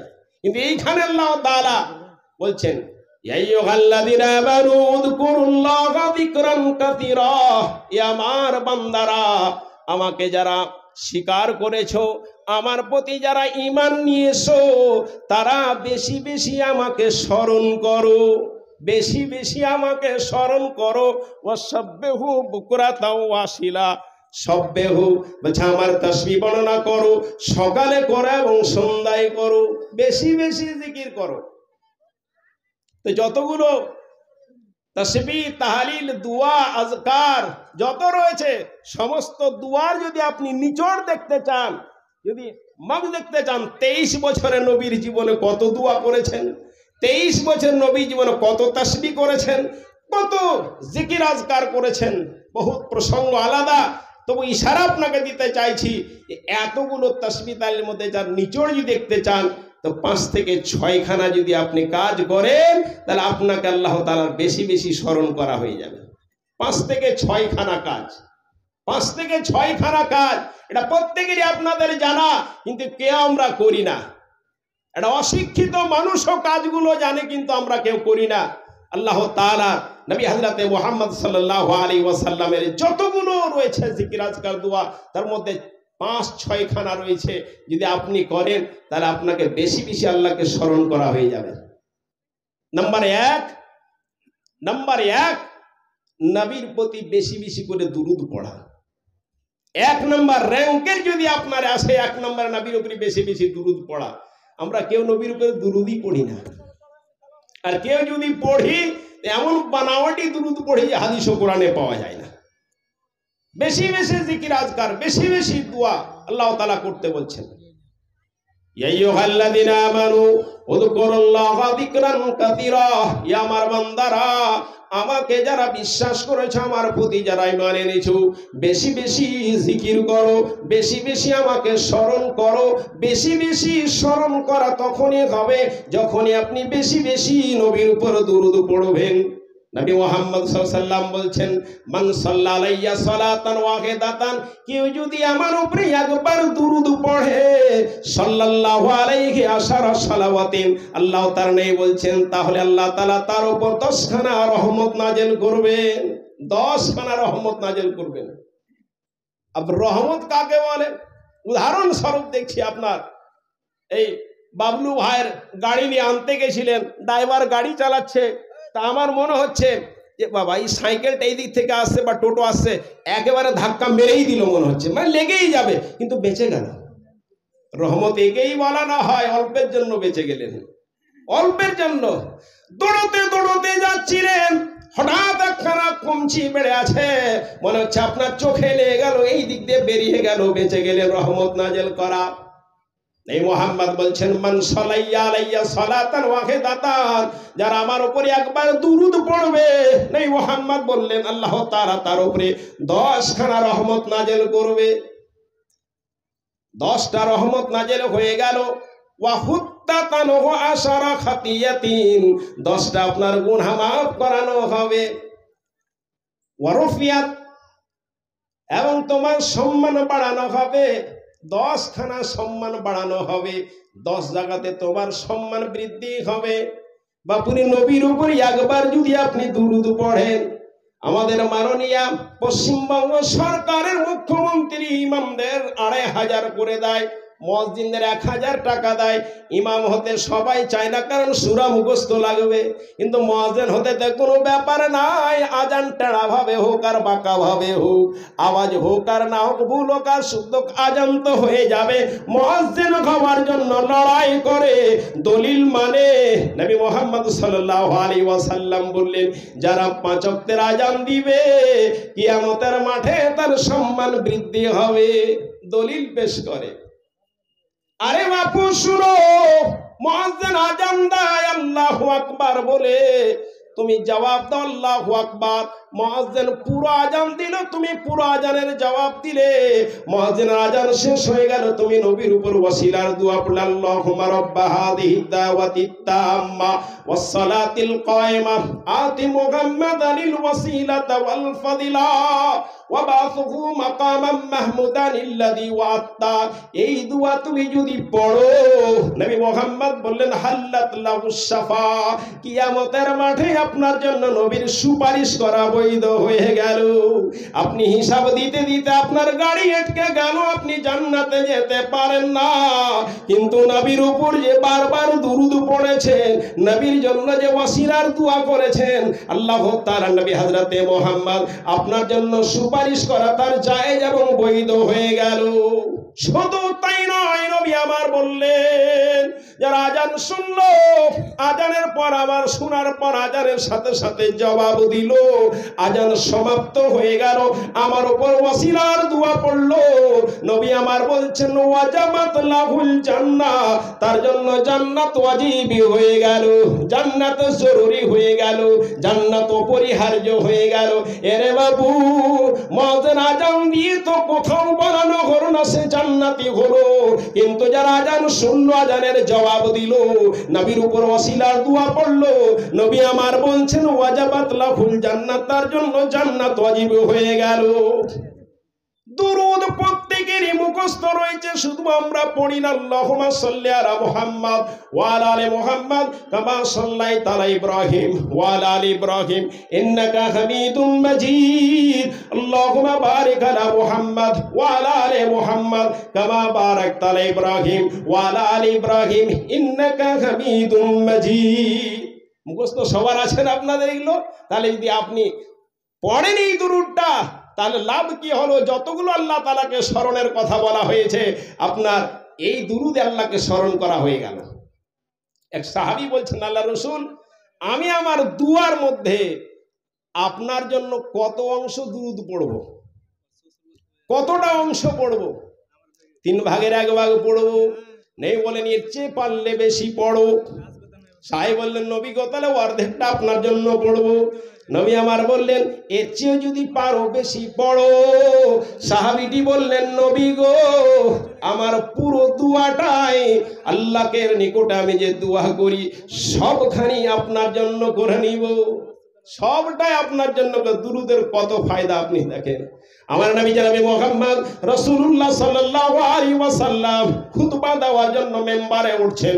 প্রথম ধাপে পা দিলেন, আমিন বলছেন। দ্বিতীয় ধাপে পা দিলেন, আমিন বললেন। তৃতীয় ধাপে পা দিলেন, আমিন বললেন। সাহাবারা আশ্চর্য হয়ে গেলেন, নবী কেন আমার এইরকম করলেন? কোনদিন তো মেম্বারে ওঠার সময় তিনি আমিন বলেন না, আজকে কেন আমিন বললেন? আমার নবীকে প্রশ্ন করানো হলো। নবী আমার বললেন, সাহাবীরে শুনো, আমি প্রথম ধাপে যখন পা দিই, জিবরাইল বলো, যারা বাপ মাকে পাওয়া সত্ত্বেও যারা জান্নাতে যেতে পারলো না, বৃদ্ধ পিতা মাতাকে পাওয়া সত্ত্বেও যারা জান্নাতে যেতে পারলো না, তারা ধ্বংস হোক। বাপ মা, আমি ছিলাম অনেক আগে, শুনছিলাম একটা মৌলানা বাপ মায়ের ওয়াজ করছিলেন। বাবারে মা কি জিনিস, বাপ কি জানিস, আপনি জানলাম না। আমি জানলাম না মা কি জানিস। পৃথিবীতে ভালোবাসার মানুষ একজনা, যার পায়ের নিচে বেহেশতে আমার, সেই তো আমার মা, সেই তো আমার মা। পৃথিবীতে ভালোবাসার মানুষ একজনা, যার পায়ের নিচে বেহেশতে আমার, সেই তো আমার মা, সেই তো আমার মা। 10 মাস 10 দিন গর্ভে ধরে কষ্ট করেন যিনি, প্রসবেরই যন্ত্রণাতে ছটফট করেন তিনি। 10 মাস 10 দিন গর্ভে ধরে কষ্ট করেন যিনি, প্রসবেরই যন্ত্রণাতে ছটফট করেন তিনি। সেই মায়েরই কষ্টের ঋণ তো, সেই মায়েরই কষ্টের ঋণ তো শোধ দিতে পারবো না। পৃথিবীতে ভালোবাসার মানুষ একজনা, যার পায়ের নিচে বেহেশতে আমার, সেই তো আমার মা, সেই তো আমার মা। মাকে কত দিয়েছি গালি, পেয়েছে কত ব্যথা। মাকে কত দিয়েছি গালি, পেয়েছে কত ব্যথা। হাসি মুখে থেকেছে মা, কাউকে বুঝতে দেয়নি ব্যথা। হাসি মুখে থেকেছে মা, কাউকে বুঝতে দেয়নি ব্যথা। সেই মায়েরই কারোর সাথে, সেই মায়েরই কারোর সাথে হয় না তুলনা। পৃথিবীতে ভালোবাসার মানুষ একজনা, পৃথিবীতে ভালোবাসার মানুষ একজনা, যার পায়ের নিচে বেহেশতে আমার, সেই তো আমার মা, সেই তো আমার মা। পৃথিবীতে এখনো কিছু পাটবঙ্গা ছেলে আছে। পাটবঙ্গা বুঝেন তো? একেবারে আমাদের শেষ সাবাদিয়া কথা। এই জন্য কিছু বাদিয়া কথা। আমি প্রথম মোটামুটি 20 বছর না হলে 18 বছর আগে হরিশ্চময় জালসা করতে আসতাম। তো রাত 11টায় স্টেজে উঠাচ্ছে, চলবে চল বাঙাল মুলবিটা উঠছে দিনাজপুরের। এই বাবা, তোমার জাতি পাল্টে দিল রে বাবা হরিশ্চন্দ্র উপরে, সব বাঙাল মুলি বলতে লেগেছে। তখন আবার কিছু বাদিয়া কথা বলতে হয়। এই যে পাটবঙ্গা, ওর মায়ের সামনে বসে বসে বলছে, মা তোর চেয়ে আমার শাশুড়ি অনেক ভালো। মায়ের মুখের ওপরে বলছে, মা তোর চেয়ে আমার শাশুড়ি অনেক ভালো। তোর শাশুড়ি কত ভালো, মাকে যে কত সোরের বাচ্চা বলে গালি দিয়েছো। একবার শাশুড়ি মাকে গিয়ে সোরের বাচ্চা বলে এসো, বলে কেউ জিন্দগিতে বলেছেন? শাশুড়ির সামনে একবার বলে দিয়ে ঝোঁকে যদি বলে দেন কিনা, তা আর আপনার স্ত্রী আর ওই বাড়িতে আসবে না, আর আপনারও সব আরাম হয়ে যাবে ওই বাড়ির জন্য। মাকে কত দিয়েছি গালি, পেয়েছে কত ব্যথা। মাকে কত দিয়েছি গালি, পেয়েছে কত ব্যথা। হাসি মুখে থেকেছে মা, কাউকে বুঝতে দেয়নি ব্যথা। সেই মায়েরই কারোর সাথে, সেই মায়েরই কারোর সাথে হয় না তুলনা। পৃথিবীতে ভালোবাসার মানুষ একজনা, যার পায়ের নিচে বেহেশতে আমার, সেই তো আমার মা, সেই তো আমার মা। নবী আমার প্রথম ধাপে পা দিচ্ছেন, বললেন কেন? নবী আমার বললেন, পা দেওয়ার সাথে সাথে জিবরাইল বলল, এরে নবী শুনে নাও, যারা বৃদ্ধ এবং বৃদ্ধা মাতাকে পেয়ে যারা জান্নাতে যেতে পারলো না, তারা ধ্বংস হোক। আমি নবী মুহাম্মদ বললাম আমিন। দ্বিতীয় ধাপে যখন পা দিলাম, জিবরাইল বলল, যারা রমজান মাসকে পেয়ে পাওয়া সত্ত্বে যারা নিজের গুনাহকে মাফ করাতে পারলো না, রমজান মাস পাওয়া সত্ত্বে নিজের গুনাহকে মাফ করাতে পারলো না, তারা ধ্বংস হোক। আমি নবী মুহাম্মদ বললাম আমিন। আমি যখন তৃতীয় ধাপে পা দিলে সাহাবীরা শুনো, জিবরাইল বলল, যারা নবী মুহাম্মদের নাম শুনলো, নবী মুহাম্মদের নাম শোনা সত্ত্বেও যারা নবীর উপর দুরূদ পড়লো না, তারা ধ্বংস হোক। আমি নবী মুহাম্মদ বললাম আমিন। নবীর উপর দুরূদ পড়বেন, বড় দুরূদ সবার মুখস্থ দুরূদে ইব্রাহিম, না হলে ছোট দুরূদ আপনি পড়বেন সাল্লাল্লাহু আলাইহি ওয়াসাল্লাম। মুখস্থ আছে না? সবার আছে, কিন্তু আমল কেউ করি না। আল্লাহকে স্মরণ করার জন্য তার নিচড় রয়েছে 5 থেকে 6 খানা। তার মধ্যে নাম্বার 1 আপনার দুরূদ, নাম্বার 2 ইস্তেগফার, আল্লাহর নিকটে ক্ষমা চাওয়া। সালাম ফিরে দি, সালাম ফিরার বলি আল্লাহু আকবার, আস্তাগফিরুল্লাহ, আস্তাগফিরুল্লাহ, আস্তাগফিরুল্লাহ পড়ি না আমরা? ইস্তেগফারের লাভ কি রে বাপু? ইস্তেগফারের ফায়দা কি রে বাপু? আল্লাহকে স্মরণ করার নাম্বার 2 যদি আসি ইস্তেগফার করা, ইস্তেগফার আস্তাগফিরুল্লাহ, এর কত বড় ফজিলত, কত বড় এর নেকি। যারা আস্তাগফিরুল্লাহ পড়ে, নবী মুহাম্মদ বলছেন এটা ছোট্ট শব্দ আস্তাগফিরুল্লাহ, এর চেয়ে যদি একটু বড় শব্দ আস্তাগফিরুল্লাহ আপনি পড়েন, আস্তাগফিরুল্লাহ আল্লাযী লা ইলাহা ইল্লা হুয়াল হাইয়ুল কাইয়্যুম ওয়া আতুবু ইলাইহি, আছে না মুখস্থ প্রায় লোকের, কিন্তু পড়ি না কেউ। এর ফায়দা কত বড় আপনি জানেন? কবিরা গুনাহ রয়েছে, বড় বড় গুনাহ রয়েছে, ধ্বংসাত্মক গুনাহ রয়েছে। তার মধ্যে একটা গুনাহ রয়েছে, যুদ্ধের ময়দান থেকে যদি কেউ পালিয়ে যায়, যুদ্ধের ময়দান থেকে পালিয়ে গেলে কবিরা গুনাহ। নবী মুহাম্মদ বলছেন, মান ক্বালা আস্তাগফিরুল্লাহাল্লাযী লা ইলাহা ইল্লা হুয়াল হাইয়ুল কাইয়্যুম ওয়া আতুবু ইলাইহি গুফিরা লাহু কাদ ফাররা মিনাজ যাহাবে।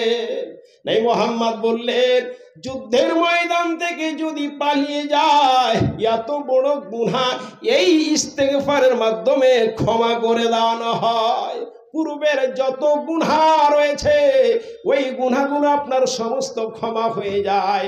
ইস্তেগফারের আপনার সাইয়্যিদুল ইস্তেগফার রয়েছে, এটা যদি কেউ পড়ে, ইস্তেগফারের সরদার যেটা রয়েছে, আল্লাহুম্মা আনতা রাব্বি লা ইলাহা ইল্লা আনতা খালাকতানি ওয়া আনা আবদুকা ওয়া আনা আলা আহদিকা ওয়া ওয়াদিকা মাসতাতাতু ওয়া লাকা বিনি'মাতিকা আলাইয়া আবুউ বিযামবি ফাগফিরলি মাগফিরাতাম মিন ইনদিকা ওয়ারহামনি ইন্নাকা আনতাল গাফুরুর রহিম। আমরা পড়ি আল্লাহুম্মা আনতা রাব্বি, রব্বুল আলামিন তুমি হচ্ছ আমার প্রভু, আনতা রব্বি লা ইলাহা ইল্লা আনতা, তুমি ছাড়া আর কোনো প্রকৃতপক্ষে মাবুদ নাই, উপাসক নাই। খালাকতানি, রব্বুল আলামিন তুমি আমাকে সৃষ্টি করেছো, ওয়া আনা আবদুকা, আমি তোমার বান্দা, তুমি আমাকে সৃষ্টি করেছো, আমি তোমার বান্দা। আবওয়ালাকা বিনি'মাতিকা আলাইয়া, রব্বুল আলামিন যত নিয়ামত দিয়েছো তুমি সমস্ত আমি স্বীকার করছি। তুমি আমাকে চোখ দিয়েছো, তুমি আমাকে কান দিয়েছো, তুমি আমার অঙ্গ প্রত্যঙ্গ ঠিকঠাক রেখেছো, এত বড় নিয়ামতের আমি শুকরিয়া আদায় করছি। রব্বুল আলামিন তুমি আমাকে সম্পদ দিয়েছো, চাকরি দিয়েছো, ব্যবসা দিয়েছো, বাড়ি দিয়েছো, ঘর দিয়েছো, ধন সম্পদ দিয়েছো, যত রকমের নিয়ামত দিয়েছো আমি স্বীকার করছি। আলামিন আবওয়ালাকা বিযামবি, রব্বুল আলামিন আমি যে গুনাহ করে নিয়েছি এই গুনাহটা আমি তোমার সামনে স্বীকার করছি। রব্বুল আলামিন আমি গুনাহ করে নিয়েছি, এই পাপ আমার দ্বারা হয়ে গেছে। রব্বুল আলামিন আবওয়ালাকা বিযামবি ফাগফিরলি, রব্বুল আলামিন তুমি আমাকে ক্ষমা করো তোমার পক্ষ থেকে। তোমার নিকটে যে ক্ষমা রয়েছে, অফুরন্ত ক্ষমা রয়েছে রব্বুল আলামিন, সেই ক্ষমা থেকে তুমি আমাকে ক্ষমা করো। এই বলে আল্লাহর নিকটে ইস্তেগফার যদি করে লাভ কি হবে রে বাপু? আস্তাগফিরুল্লাহ বলে লাভ কি হবে? ইবাদত করে লাভ কি হবে? হাঁসগুলো পুকুরে ডুব দেয়, শামুক পায়, মুসলমান ইবাদত করে তুমি কি পাও? নবী মুহাম্মদ সাল্লাল্লাহু আলাইহি ওয়াসাল্লাম বলছেন, মাল্লাযামা ইস্তিগফারা জাআলাল্লাহু মিন কুল্লি যিকিন মাখরাজা। যারা নিজের উপর ইস্তিগফারকে অপরিহার্য করে নিবে, যারা নবী মুহাম্মদ দিন এবং রাত্রে 24 ঘন্টায় 70 বার ইস্তিগফার করতেন, তারও বেশি ইস্তিগফার করতেন। নবী মুহাম্মদ বললেন, মাল্লাযিমা ইস্তিগফারা, যারা ইস্তিগফারকে নিজের উপর অপরিহার্য করে নিবে, জাআলাল্লাহু মিন কুল্লি যিকিন মাখরাজা, আল্লাহ তাআলা তার সমস্ত বিপদকে দূর করে দিবে। সমস্ত বিপদ দূর। কত বেড়া রয়েছে, কত বিপত্তি রয়েছে, সামনে কত বিপদ রয়েছে, যত বিপদ রয়েছে আল্লাহ তাআলা এই ইস্তিগফারের মাধ্যমে আপনার সমস্ত বিপদ পার হয়ে যাবে, সমস্ত বিপদ দূর হয়ে যাবে। শুধু তাই নয়, নবী আমার বললেন, ওয়া মিন কুল্লি হাম্মিন ফারাজা, আপনার ভিতরে যত রকমের দুশ্চিন্তা রয়েছে সমস্ত দুশ্চিন্তা আপনার দূর হয়ে যাবে। যত রকমের দুশ্চিন্তা রয়েছে, অর্থ নাই দুশ্চিন্তা, টাকা নাই দুশ্চিন্তা, সমস্ত কিছু দুশ্চিন্তা, কত রকমের মনের ভিতরে দুশ্চিন্তা আছে, নবী মুহাম্মদ বলছেন ইস্তেগফার পড়ো, নিজের উপর ইস্তেগফারকে অপরিহার্য করে নাও। মিন কুল্লি হাম্মিন ফারাজা, সমস্ত দুশ্চিন্তা আল্লাহ তাআলা তোমার দূর করে দিবে। আর কি লাভ রয়েছে ইস্তিগফার করলে? আর কি লাভ? আস্তাগফিরুল্লাহ পড়লে আর কি লাভ? আস্তাগফিরুল্লাহাল্লাযী লা ইলাহা ইল্লা হুয়াল হাইয়ুল কাইয়্যুম ওয়া আতুবু ইলাইহি পড়লে লাভ কি রয়েছে? আল্লাহুম্মা আনতা রাব্বি লা ইলাহা ইল্লা আনতা খালাকতানি পড়লে লাভ কি রয়েছে? নবী মুহাম্মদ বলছেন, ওয়া ইয়ারযুকুহু মিন হাইসু লা ইয়াহতাসিব, কোথা থেকে আপনাকে রুজি দিবে আপনি ভাবতেই পারবেন না, কল্পনাই করতে পারবেন না কোথা থেকে আপনার রুজি আসবে। আমলগুলো সহজ না, কিন্তু কোনোদিন কেউ করি না। ইস্তেগফার, আস্তাগফিরুল্লাহ, আরে চলতে চলতে আস্তাগফিরুল্লাহ পড়ো, মা রান্না করতে করতে আস্তাগফিরুল্লাহ আস্তাগফিরুল্লাহ আস্তাগফিরুল্লাহ। আর আমাদের মা বোন আস্তাগফিরুল্লাহ কখন পড়ে? যখন তরকারিতে লবণ দিতে দিতে আপনার সোডা দিয়ে তখন আস্তাগফিরুল্লাহ পড়ে, মানে লবণ দিতে কি দিয়েছে? সোডা দিয়ে দিয়েছে, তখন আস্তাগফিরুল্লাহ পড়ে। এরকম হয় না? এরকম তো ভুল, মানে ভুল, এই দুনিয়ার ভুলে আস্তাগফিরুল্লাহ পড়ে, কিন্তু গুনহার জন্য কোনোদিন কেউ আস্তাগফিরুল্লাহ পড়ে না। মারে আমার, বোনেরে আমার, আস্তাগফিরুল্লাহ লাভ কে হবে? ইয়ারযুকুহু মিন হাইসু লা ইয়াহতাসিব, আল্লাহ তাআলা তোমাকে কোথা থেকে রুজি দিবে তুমি ভাবতেই পারবে না। এই খাড়া গ্রামে জালসা, ইও আমার রুজির ব্যবস্থা। বাবলু ভাই কোন কারণে কোথায় ইটা হারে গেছে, ওখানে গিয়ে হঠাৎ কি মনে হয়েছে, ওনার দাদার বাড়িতে বিয়েতে আমাকে দেখেছে, তবে দাদা ওর বাড়িতে যাবো চলেন, বাস নিয়ে চলে আমার বাড়িতে গেল। এক কথোপকথন হতে হতে আলোচনা হলো যে আমাদের মাওলানা সাহেব এদিকে জালসা করে, আপনাদের জালসা করে, জালসা, বাস উনি আবার চলে আসলে কিছুদিন ফোন করছে, ভাই 23 তারিখে জালসার ডেট দিতে হবে। তো ঠান্ডার দিনে জালসা 23 তারিখ ফাঁকা দেখছি, 26 আছে, 28 আছে, 29 আছে, এদিকে আপনার 19 আছে, 20 আছে, 23 তারিখ তো ফাঁকা, মেরে দি তাল। দেখেন কোথা থেকে রুজি চলে আসলো, কোথা থেকে ফিরি যায় ভাবছেন? ওরই গাড়িতে বয়ে নিয়ে এসে ওরই সব কিছু খাওয়াচ্ছে, ওরই সব কিছু ওর, আর যাওয়ার সময় একবারে মোটা টাকা। আল্লাহ তাআলা বলছেন, মাল্লাযিমা ইস্তাগফারা, যারা নিজের উপর ইস্তিগফারকে অপরিহার্য করে নিবে, জাআলাল্লাহু মিন কুল্লি যিকিন মাখরাজা, আল্লাহ তাআলা তার সমস্ত বিপদকে মুক্ত করে দিবেন, সমস্ত বিপদ থেকে মুক্ত। নাম্বার 2 নবী আমার বললেন, ওয়া মিন কুল্লি হাম্মিন ফারাজা, যত রকমের মাথায় দুশ্চিন্তা রয়েছে সমস্ত দূর করে দিবে। দুশ্চিন্তার মতো কোনো অসুখ মনে হয় আর কিছু নাই, সবচেয়ে বড় অসুখ দুশ্চিন্তা, এটা আপনার দূর হয়ে যাবে। নাম্বার 3 নবী আমার বললেন, ওয়া ইয়ারযুকুহু মিন হাইসু লা ইয়াহতাসিব, কোথা থেকে রুজি দিবে আপনি কল্পনাই করতে পারবেন না, কল্পনাই করতে পারবেন না রুজি কোথা থেকে চলে আসবে। হিসাব ছিল না আপনার, 23 তারিখে চলে আসলো। এটা স্বামীদের শুধু ইস্তেগফার নয়, স্ত্রীকে ইস্তেগফার পড়তে হয়, কারণ স্বামীর রুজি হলে পারে স্ত্রীর গাল চিকন হবে। স্বামীর যদি রুজি হয়, টাকা হয়, তার স্ত্রীর, আমার গ্রামে একজন বুড়া বয়সে চাকরি পেল, তো ওরও গাল বসা বসা, ওর স্ত্রীর তারও বসা গাল, মানে চিনা যায় না, মানে বুড়ি হয়ে গেছে। হঠাৎ কি ভাগ্যে চক্রে কোথাতে কি করা ছিল বুঝলেন, কখন ইন্টারভিউ দিয়েছিল বুঝলেন, আপনার 56 বছর বয়সে চাকরি পেয়ে গেল। 56 বছর বয়সে চাকরি পেল। এই 6 বছর 7 বছর চাকরি, বুঝতে পারলেন, যখন এই চাকরি পাবো ও দেখছি 1 মাস পরে চিকন হয়ে গেছে। আমার সাথে খুব রিলেশন ভালো, ওনার স্ত্রীকে বাড়ি গেছি দেখতে, কি ব্যাপার ভাবি, গাল কেন এত চিকন হয়ে গেল 2 মাসের মধ্যে, খালি বেতনটা ধরতে ধরতে গাল চিকন। হ্যাঁ, স্বামীও চাইবে, স্ত্রীও চাইবে এক চুম্বা দে দো বদলা মে ইউপি বিহার লেই লু। বুঝতে পারলেন তো? এর মা বোনেরে আমার, রান্না করতে করতে আস্তাগফিরুল্লাহ পড়ো, বাড়ি ঝাড় দিতে দিতে আস্তাগফিরুল্লাহ পড়ো, সব কাজের সাথে আস্তাগফিরুল্লাহ পড়ো।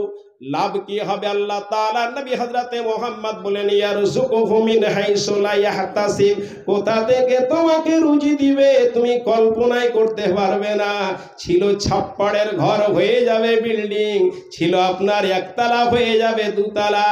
ঘরে ভাত জুটছিল না, এখন প্রতিদিন মুরগা পোলাও। ওয়ারযুকুহু মিন হাইসু লা ইয়াহতাসিব। শুধু তাই নয়, নবী আমার 4 নম্বরের কথা বললেন, যারা ইস্তেগফার নিজের উপর অপরিহার্য করে নিবে, নবী আবার বললেন, মা কানা মুআযযিবাহুম ওয়া হুম ইস্তাগফিরুন, আল্লাহ তাআলা ওকে আযাব দিবে না যারা ইস্তেগফার করে।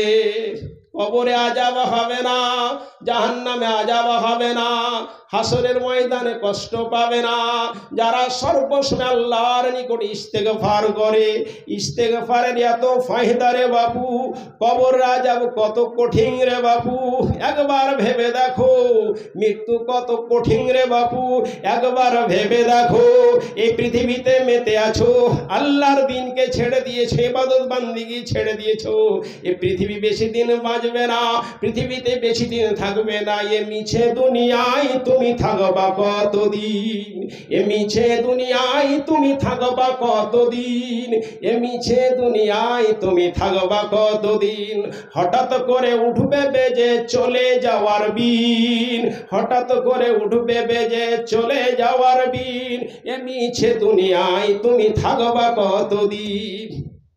এই দুনিয়ার মিছে মায়ায় আছো তুমি ডুবে, এ দুনিয়ার মিছে মায়ায় আছো তুমি ডুবে, একবারও ভাবনি হাই চলে যেতে হবে। এই দুনিয়ার মিছে মায়ায় আছো তুমি ডুবে, একবারও ভাবনি হাই চলে যেতে হবে, একবারও ভাবনি হাই চলে যেতে হবে। কি হিসাব দিবে তুমি, কি হিসাব দিবে তুমি শেষ বিচারের দিন, কি হিসাব দিবে তুমি শেষ বিচারের দিন। এ মিছে দুনিয়ায় তুমি থাকবা কতদিন, এ মিছে দুনিয়ায় তুমি থাকবা কতদিন। হঠাৎ করে উঠবে বেজে চলে যাওয়ার বিন, এ মিছে দুনিয়ায় তুমি থাকবা কতদিন।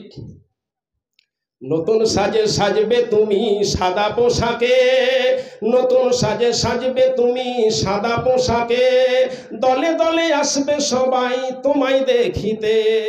নতুন সাজে সাজবে তুমি সাদা পোশাকে, দলে দলে আসবে সবাই তোমায় দেখিতে।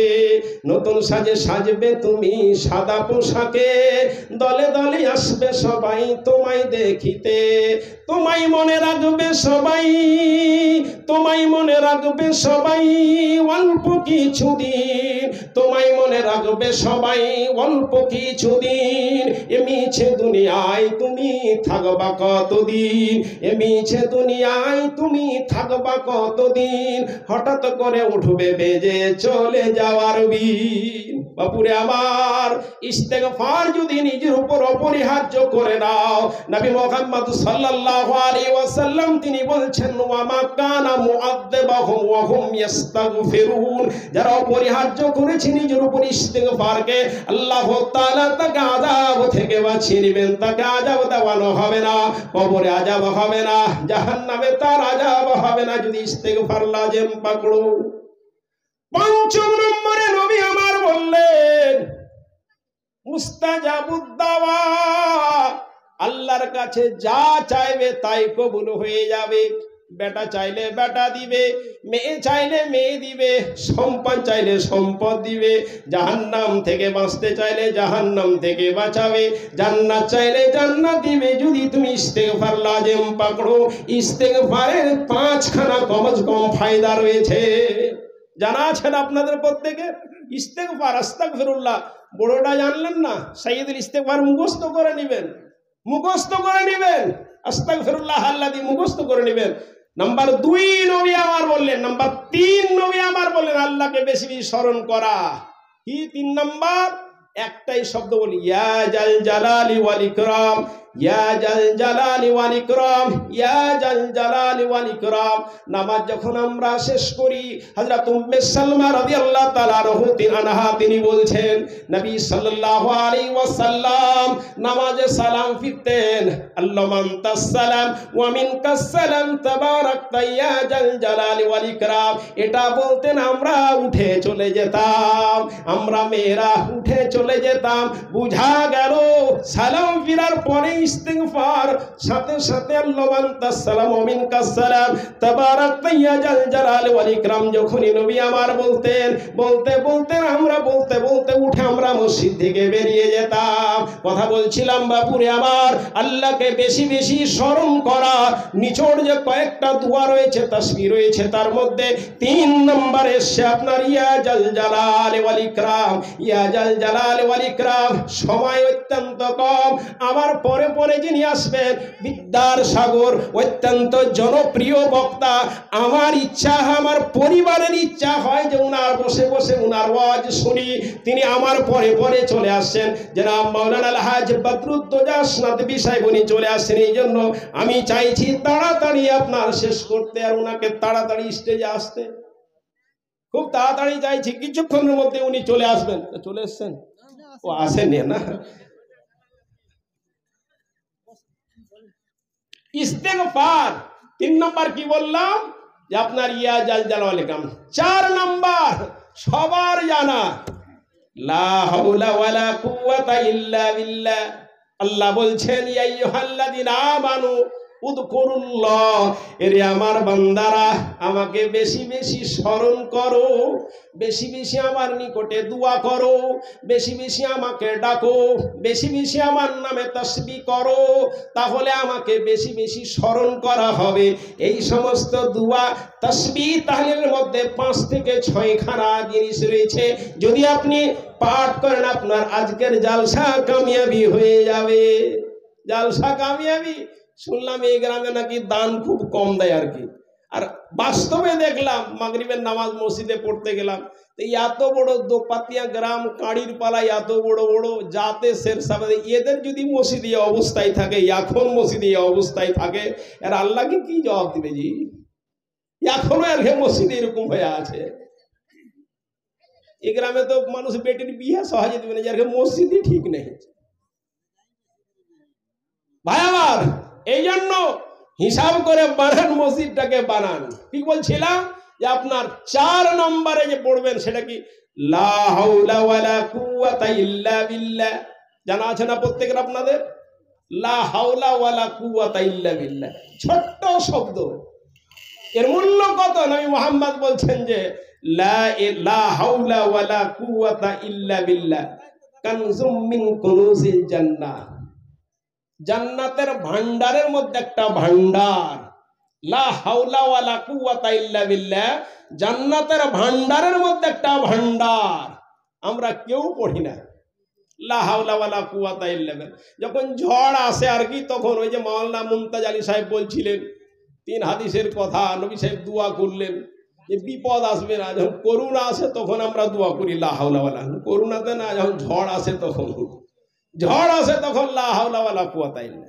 আরে বাপু, নবী আমার বললেন লা হাওলা ওয়ালা কুওয়াতা ইল্লা বিল্লাহ কানজুম মিন কুনুজিল জান্নাহ, জান্নাতের ভান্ডারের মধ্যে একটা ভান্ডার।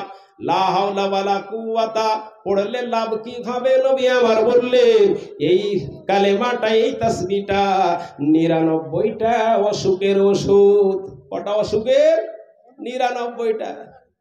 আপনার রক্ত চেক করে দেখবেন 5-6 রকমের বেমারি, সুগার, হাই প্রেশার, কারণ লো প্রেশার, হয়েছে উ হয়েছে, লিভার একটু ডাউন হয়েছে, কিডনি একটু ড্যাম হয়েছে, 4-5টা বড় বড় অসুখ ধরা পেয়ে লিসিকটা হয়ে গেছে। যদি ক্যান্সার শুনালে তো বাস ওইখানেই গেল, ওইখানেই গেল, আর আর আর বিছান থেকে উঠবে না, মানে কদিন পরই মরবো, কদিন পরই মরবো। 4-5টা অসুখের জন্য এত নিরাশা। নবী মুহাম্মদ বললেন লা হাওলা ওয়ালা কুওয়াতা ইল্লা বিল্লাহ। 99টা অসুখের ওষুধ, ব্লাড প্রেসারের ওষুধ, হাই প্রেসারের ওষুধ, লো প্রেসারের ওষুধ, সুগারের ওষুধ, ক্যান্সারের ওষুধ, যত রকমের 99টা অসুখ রয়েছে বললেন না নবী আমার এটা অমুক অসুখের ওষুধ, এটা অমুক ওষুধের বললেন না, 99টা অসুখের ওষুধ বললেন। লা হাওলা ওয়ালা কুওয়াতা ইল্লা বিল্লাহ। সবার জানা আছে কিন্তু কেউ পড়ে না কোনোদিন। চলেন সংক্ষিপ্ত আকারে দিই। নাম্বার 5 বললাম নাকি 6 নাম্বার যদি বলি, 4 নাম্বার বলতে 5 নাম্বার আপনি কি রয়েছে নবী আমার বলছেন আরেকটা তাসবিহ দুআয়ে ইউনুস। দুআয়ে ইউনুস যদি আপনি পড়েন তো আল্লাহকে বেশি বেশি স্মরণ করা হয়ে যায়। কি দুআয়ে ইউনুস জানা আছে আপনাদের? জানা আছে আপনাদের? বলেন দেখি। वाह वाह, अरे मीडिया वाला भी जानते हैं। ला इलाहा इल्ला अंता सुबहानाका इन्नी कुन्तु मिनाज जालिमीन। বিস্তারিত আলোচনা রয়েছে। ইউনুস নবী কি হলো না হলো তিনি চলে যাচ্ছেন, নদী পার হয়ে চলে যাচ্ছেন, যেতে যেতে কি হলো না হলো আশ্চর্য ঘটনা হয়ে গেল। ইউনুস নবী সমুদ্রে ঝাঁপ দিলেন, মাছের পেটে চলে গেল। আমার গ্রামে একটা লোক ছিল, চলে গেল আমাদের স্ট্যান্ড থেকে অনেক দূরে, গ্রাম ছেড়ে চলে গেল। দেখলাম স্ট্যান্ডে চা খেতে আসে, দাদু বলে চা খাওয়ায়। কিছুদিন পর দেখলাম যে না, আমার গ্রামের দিকে গিয়ে আর একটা মোড় রয়েছে, ওখানে চা খায়। দাদু কি ব্যাপার, এখানে কেন চা? চা যেখানে দেখায় দাদুকে চা পান করায়। কিছুদিন পর দেখলাম আমার বাড়ির পাশে এনটিভিকে হাই মাদ্রাসা রয়েছে, ওইখানে চায়ের দোকানে চা পান করতে আসে। বললাম দাদু নিকটে এই বাড়ি ছিল, পালিয়ে গেলেন আপনি 3 কিলোমিটার দূরে, 3 কেন 4 কিলোমিটার দূরে আপনি পালালেন। ওখান থেকে স্ট্যান্ডে চা খেতে আসতেন, আবার দেখলাম কিছুদিন পর আবার আপনি এই দিকে এগিয়ে আসছেন। আবার এখন দেখছি আপনাকে যে আপনি একেবারে আপনার যেই জায়গাতে বাড়ি ছিল সেই বাড়ির নিকটে আপনি চা পান করতে আসেন, কারণটা কি? দাদু বলল ভাই রে আর বলিস না, গ্রাম থেকে পালালাম, লোকেরা আমাকে বিরক্ত করত, লোকেরা আমাকে খেপাতো। ভাবলাম এইখান থেকে পালিয়ে একটা মাঠের মধ্যে বাড়ি করব। ওই জায়গাতে বাড়ি করলাম, ওখানকার লোকও খেপাতে শুরু করলো। স্ট্যান্ডে চা খেতে সেখানকার লোক খেপাতে শুরু করলো। পরবর্তীতে এখানে আসলাম, ওখানে লোক খেপাতে শুরু করলো। আবার এখানে চা খেতে এসছি, তো এখানেও বলে সরকার ভাই তুমি এত দূরে কেন চা খেতে এসছো বলো? বলো তোর বাপের কি হলো, আমি এখানে চা খাইতে নি তো। যেখানে যাই সেখানেই বিরক্ত, পৃথিবীটা যেন আমার জন্য ছোট পড়ে গেছে রে ভাই। এত বড় পৃথিবী যেন আমার জন্য ছোট পড়ে গেছে। যেখানে যাই সেখানে ব্যঙ্গ করে, যেখানে যাই সেখানে মানুষ আমাকে নিয়ে ঠাট্টা করে। বলো রে ভাই, পৃথিবীটা এত বড় থাকা সত্ত্বেও ছোট হয়ে গেল। ইউনুস নবী নৌকা থেকে সমুদ্রে নদীতে ঝাঁপ দিলেন। গোটা পৃথিবীটা এত বড় থাকা সত্ত্বেও আমার জন্য যেন ছোট হয়ে গেছে। যেখানে যাই সেখানে অট্ট হাসি, যেখানে যাই সেখানে ঠাট্টা। চায়ের দোকানে মুরবি দেখলে ঠাট্টা, বাজারে মুরবি দেখলে ঠাট্টা। যদি আয়রন করা কাপড় মুরবি পড়ে তবুও বলে ঠাট্টা, যদি আপনার আয়রন ছাড়া বলে তবুও করে ঠাট্টা। সিথা করে চললে ঠাট্টা করে, বিনা সিথাতে চললেও ঠাট্টা করে। গোটা পৃথিবীটা জন্য আলেমদের জন্য একেবারে ছোট হয়ে গেছে। ইউনুস নবী চিন্তা করলেন না রহেগা বাস না বাজেগি বাঁশুরি, পৃথিবীতে আর থাকবো না। সমুদ্রে ঝাঁপ দিয়ে দিলেন। ঝাঁপ দেওয়ার সাথে সাথে কোথায় ছিল মাথা করে ইউনূস নবীকে গিলে নিল। ইউনূস নবী চিন্তা করলেন দম তো বের হয় না, মাছের পেটে দম বের হয় না, করি কি বুঝতে পারি না। এত বড় পৃথিবী আমার জন্য ছোট পড়ে গেছিল, আজ যেন মাছের পেটে দম বের হয় না। ই তো আরো ছোট জায়গাতে শুধু ঘোরাফেরা করারও কোনো সুযোগ পাওয়া যায় না। ইউনূস নবী সেই সময়তে দোয়া করছেন, আল্লাহ তাআলা বলছেন ফানাদা ফিল যুলুমাতি আল্লা ইলাহা ইল্লা আনতা সুবহানাকা ইন্নী কুনতু মিনাল যালিমিন। মাছের পেটে দোয়া করছেন, কেউ বলছেন না। ইউনূস নবী ফজরের সময়তে অন্ধকারে দোয়া করেছিলেন, কেউ বলছেন মাছের পেটে দোয়া করেছে। ফানাদা ফিল যুলুমাতি, অন্ধকারের মধ্যে ইউনূস নবী আল্লাহকে ডাক দিচ্ছেন, লা ইলাহা ইল্লা আনতা রব্বুল আলামিন, তুমি ছাড়া কোনো উপাসক নাই, তুমি ছাড়া প্রকৃতপক্ষে কোনো মাবুদ নাই। ইন্নী কুনতু মিনাজ জালিমিন, রব্বুল আলামিন আমি বড় গুনাহগার, আমি বড় অত্যাচারী, আমি আমার নফসের উপর অত্যাচার করেছি, আমি আমার নফসের উপর অত্যাচার করে সমুদ্রে ঝাঁপ দিয়েছি। রব্বুল আলামিন তুমি ছাড়ার কোনো মাবুদ নাই। বারবার ইউনূস নবী দোয়াটা পড়তে রয়েছেন। আল্লাহ তাআলা বলছেন ফাস্তাজাবনা লাহু ওয়া নাজ্জাইনাহু মিনাল গাম্মি কাযালিকা নুনজিল মুমিনিন। এর পৃথিবীর মানুষ শুনো, এর নবী মুহাম্মদের উম্মতেরা শুনো, এর আমার বান্দারা শুনো। ফাস্তাজাবনা লাহু, আমি ইউনূস নবীর দুআকে কবুল করলাম। লা ইলাহা ইল্লা আনতা সুবহানাকা ইন্নী কুনতু মিনাজ জালিমিন। রব্বুল আলামিন তুমি আমার মাবুদ, তুমি ছাড়া আমার কেউ মাবুদ নাই। রব্বুল আলামিন তুমি বড় পবিত্র, তুমি বড় পবিত্র। ইন্নী কুনতু মিনাজ জালিমিন, আমি বড় জালিম গো রব্বুল আলামিন। বারবার দোয়াটা পড়ছেন, আল্লাহ বলছেন ফাস্তাজাবনা লাহু, আমি ইউনূস নবীর দুআকে কবুল করলাম। ওয়া নাজ্জাইনাহু মিনাল গাম্মি, এবং ইউনূস নবীকে আমি বিপদ থেকে উদ্ধার করে দিলাম। মাছের পেটে বিপদের মধ্যে ছিল, সমস্যার মধ্যে ছিল, আমি তাকে উদ্ধার করে দিলাম। ওয়া নাজ্জাইনাহু মিনাল গাম্মি কাযালিকা নুনজিল মুমিনিন।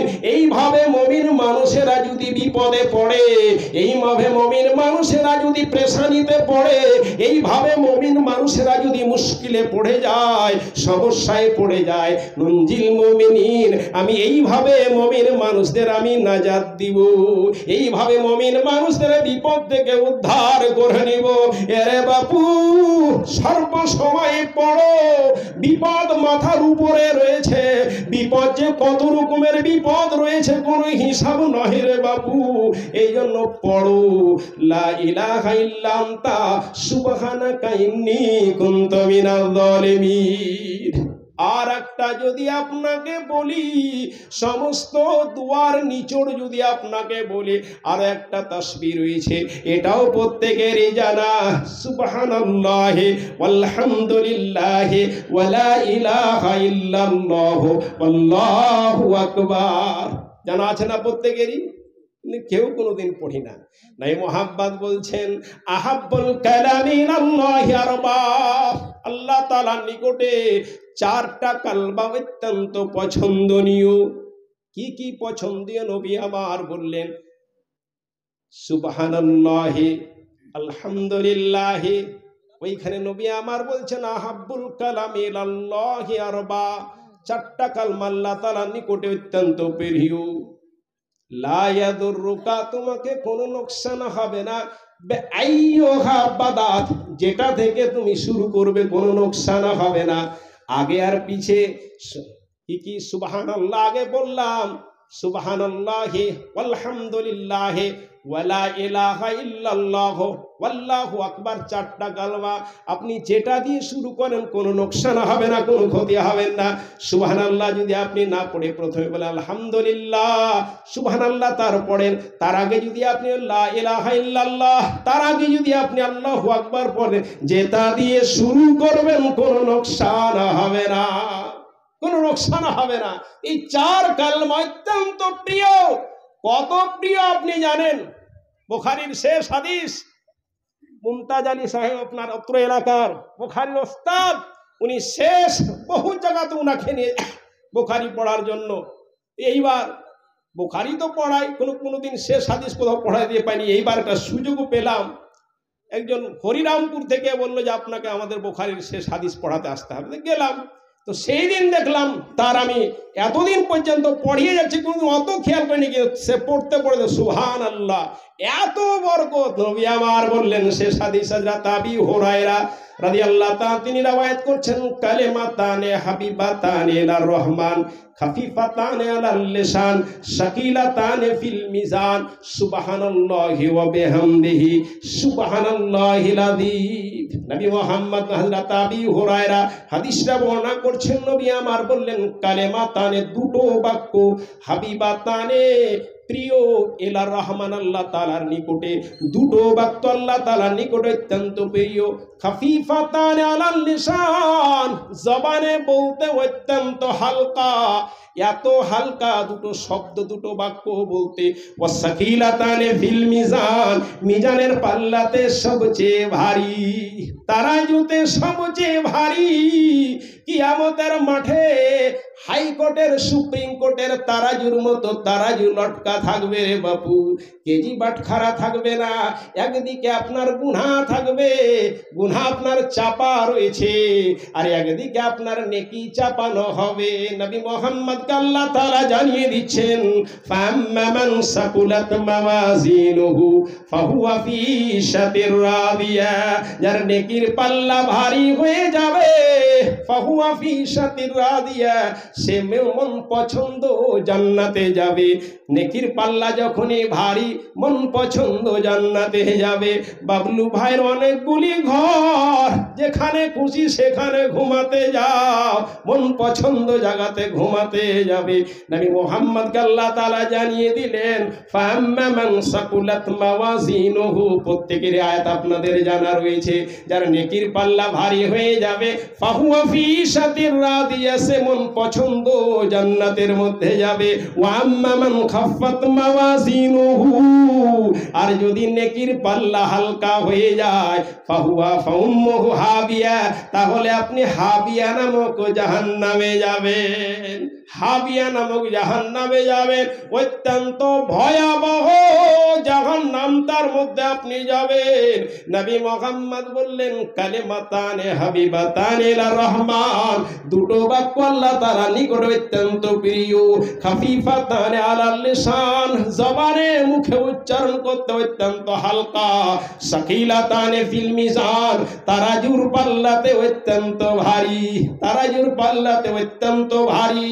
নবী মুহাম্মদ তারপরে বলছেন সুবহানাল্লাহি ওয়া বিহামদিহি সুবহানাল্লাহিল আযীম। নেকির পাল্লায় অত্যন্ত ভারী রে মা, ঝাড়ু দিতে দিতে আপনি তসবিহ পড়বেন, ঘুমাতে ঘুমাতে আপনি তসবিহ পড়লেন, রান্না করতে করতে তসবিহ পড়বেন, বাপুরে ব্যবসার জন্য বাজারে বসে আছেন, দোয়া করতে রয়েছেন সুবহানাল্লাহি ওয়া বিহামদিহি সুবহানাল্লাহিল আযীম। বাপুরে নেকির পাল্লায় কয়েকটা আমল ভারী হবে, তার মধ্যে এক নম্বরে রয়েছে লা ইলাহা ইল্লাল্লাহ, মিজানের পাল্লাতে ভারী হবে লা ইলাহা ইল্লাল্লাহ। নবী মুহাম্মদ বলছেন, যদি আপনি আসমান জমিন ভর, আপনি সাত আসমান সাত জমিন পর্যন্ত যদি আপনি গুনাহ করে নেন, এবং কালিমা তাওহীদ লা ইলাহা ইল্লাল্লাহ যদি এক পাল্লাতে রাখানো হয়,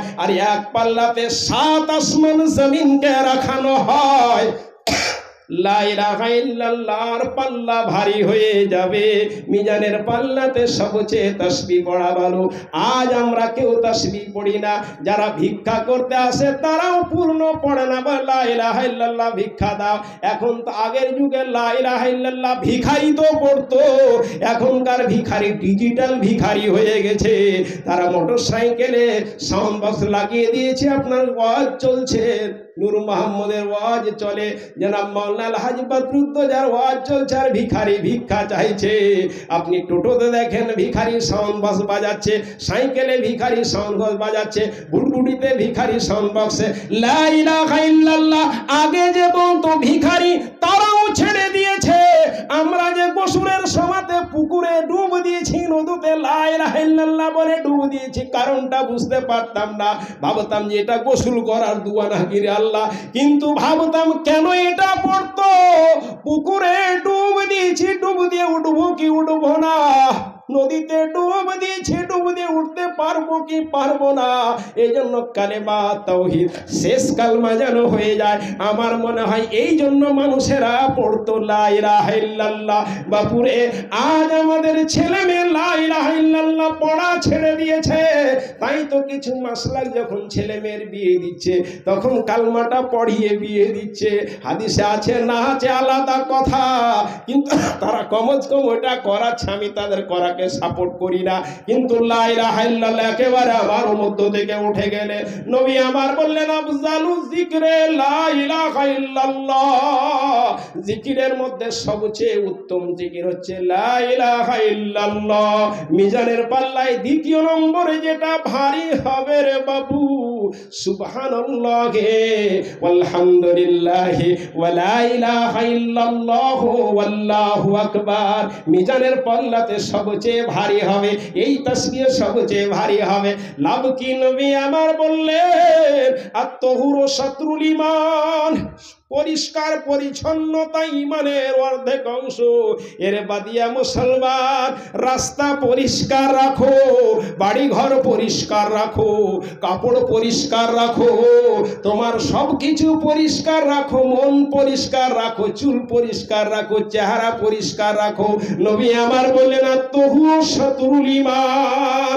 এরে মুসলমান, আমাদের মাননীয় প্রধানমন্ত্রী নরেন্দ্র মোদী ভাই একটা স্কিম চালু করলেন, স্বচ্ছ ভারত। স্বচ্ছ ভারত স্কিম আমরা কত ওয়াহওয়া করলাম। তিনি রাষ্ট্রপতিকে ঝাড় দেওয়ালেন, তিনি নিজে ঝাড় দিলেন, সুপ্রিম কোর্টের বিচারককে ঝাড়ু দেওয়ালেন। ঝাড়ু দেওয়া কত, আমাদের মাননীয় প্রধানমন্ত্রী স্বচ্ছ ভারত স্কিম চালু করলেন। আমার নবী জনাবে মুহাম্মদ রাসূলুল্লাহ সাল্লাল্লাহু আলাইহি ওয়াসাল্লাম 1400 বছর পূর্বে স্বচ্ছ পৃথিবী স্কিম চালু করে গেছেন। স্বচ্ছ পৃথিবী স্কিম চালু করে গেছেন। নবী আমার বললেন প্রতিদিন সকালে ভাড়া দিতে হবে, সূর্য উঠলেই তোমাকে ভাড়া দিতে হবে। মাইক নিয়ে এসেছেন 24 তারিখ হয়ে গেলেই ভাড়া দিতে হবে। মৌলভী সাহেব নিয়ে এসেছেন স্টেজ থেকে নামলেই ভাড়া দিতে হবে। প্যান্ডেল নিয়ে এসেছেন কালকে হলেই ভাড়া দিতে হবে। 24 ঘন্টার মধ্যে আপনাকে ভাড়া দিতেই হবে। সাহাবারা আশ্চর্য হয়ে নবী গো, একটা সাদকার পরিবর্তে যদি একটা কাজের পরিবর্তে একটা ভাড়া একটা সাদকা করতে হয়, অত্যন্ত ভারী হয়ে গেল, এটা কেমন করে পরিশোধ করব? সেই দিন নবী আমার বললেন সাহাবারে অত ভারী হয় না, 3টা কাজের মধ্যে যে কোনো একটা কাজ করলে ভাড়া উসুল হয়ে যাবে। 3টা কাজের মধ্যে একটা কাজ। নাম্বার 1, মসজিদকে ঝাড়ু দিবে। ও গ্রামের প্রধান, মসজিদ ঝাড়ু দিবে। শুধু তোমার মসজিদের ইমামকে বলো, ইমাম সাহেব নোংরা কেন হয়ে আছে? ইমাম সাহেব শুধু মসজিদ ঝাড়ু দিবে না, তোমাকেও মসজিদ ঝাড়ু দিতে হবে। লাভ তোমার রয়েছে, তোমার উপরে যে প্রতিদিনের সাদকা আল্লাহকে দিতে হবে। 360খানা অঙ্গ প্রত্যঙ্গের জোর রয়েছে, প্রতিদিন 360খানা অঙ্গ প্রত্যঙ্গের ভাড়া আল্লাহকে দিতে হবে। 1 টাকা করে হলে 360 টাকা, 2 টাকা করে হলে 360 টাকা ডবল, 3 টাকা করে যদি ভাড়া ধরে, চোখ দিয়েছি সকালে 3 টাকা ভাড়া দিবে, নাক দিয়েছি সকালে 3 টাকা ভাড়া দিবে। এই যে জোর দিয়েছি আঙ্গুলে, জটা জোর দিয়েছি তটা করে 3টা করে ভাড়া দিবে। এইভাবে যে বল করো, ক্রিকেটের বলার হয়েছো, কত বিয়ারিংকে মজবুত করেছি, কত এখানে গিরিজ দিয়েছি, এত হিলাও তোলাও, কোনোদিন ঢক হয় না, গিরিজ শেষ হয় না, ভাড়া প্রতিদিন দিতে হবে। নবী আমার বললে প্রতিদিন মসজিদে ঝাড়ু দিবে, মসজিদ মাসের ঝাড়ু দিতে যদি না পারো, প্রতিদিন রাস্তা পরিষ্কার করবে। এরে বাপু বাড়ির সামনে রাস্তা পরিষ্কার করবে, এরে মা বাড়ির সামনে রাস্তা পরিষ্কার করবে। মাস্টার মশাই যদি রাস্তা ঝাড়ু দেয়, লোকে বলে সালা ভাড়ুয়া হয়ে গেছে। এরে বাপু ভাড়ুয়া নয় রে বাপু, পরিষ্কার পরিচ্ছন্নতা ইমানের অর্ধেক অংশ রে বাপু। কারণ মাস্টারনি বাড়ি ঝাড় দেয়, মাস্টার রাস্তা ঝাড় দেয়, তুমি রাস্তায় ঝাড় দিতে পারো না, মাঠঘাটের রাস্তা পরিষ্কার করবে। এটা তোমার উপর জরুরি, তোমার লাভ রয়েছে। এটা যদি করতে না পারো, কারণ রাস্তাও ঝাড় কোনো নোংরাই না, একবারে স্বচ্ছ আর হিমা মালিনীর গালের মতো হয়ে আছে একদম। হরিশ্চন্দ্রপুরের রাস্তা একদম হিমা মালিনীর গালের মতন হয়ে আছে না। মৌকি সড়কে হিমা মালিনী के गलवा जैसे है हो, है ना? তো ভাই এরকম যদি হয় তাও তাহলে কি করবে? প্রতিদিন সূর্য উদয়ের কিছুক্ষণ পরে 2 রাকাত নামাজ পড়ে নিবে, তাহলে 360টা জোরের বদলা ওসুল হয়ে যাবে। কোনদিন আমল করে দেখেছো? কোনদিনই দেখোনি, কোনদিনই দেখোনি। সুতরাং পৃথিবীতে শুধু তোমার খাওয়া পড়ার জন্য পাঠাই আর মাস্তানি করার জন্য পাঠায়নি। কিছু কাজ করো আর মোটা মোটা কাজ করো, মিজানের পাল্লা ভারী হয়ে যাবে। সুবহানাল্লাহ। লাভ কি রয়েছে? এই মোহাম্মদ বললেন সুবহানাল্লাহে ওয়ালহামদুলিল্লাহে তামলাউল মিজান।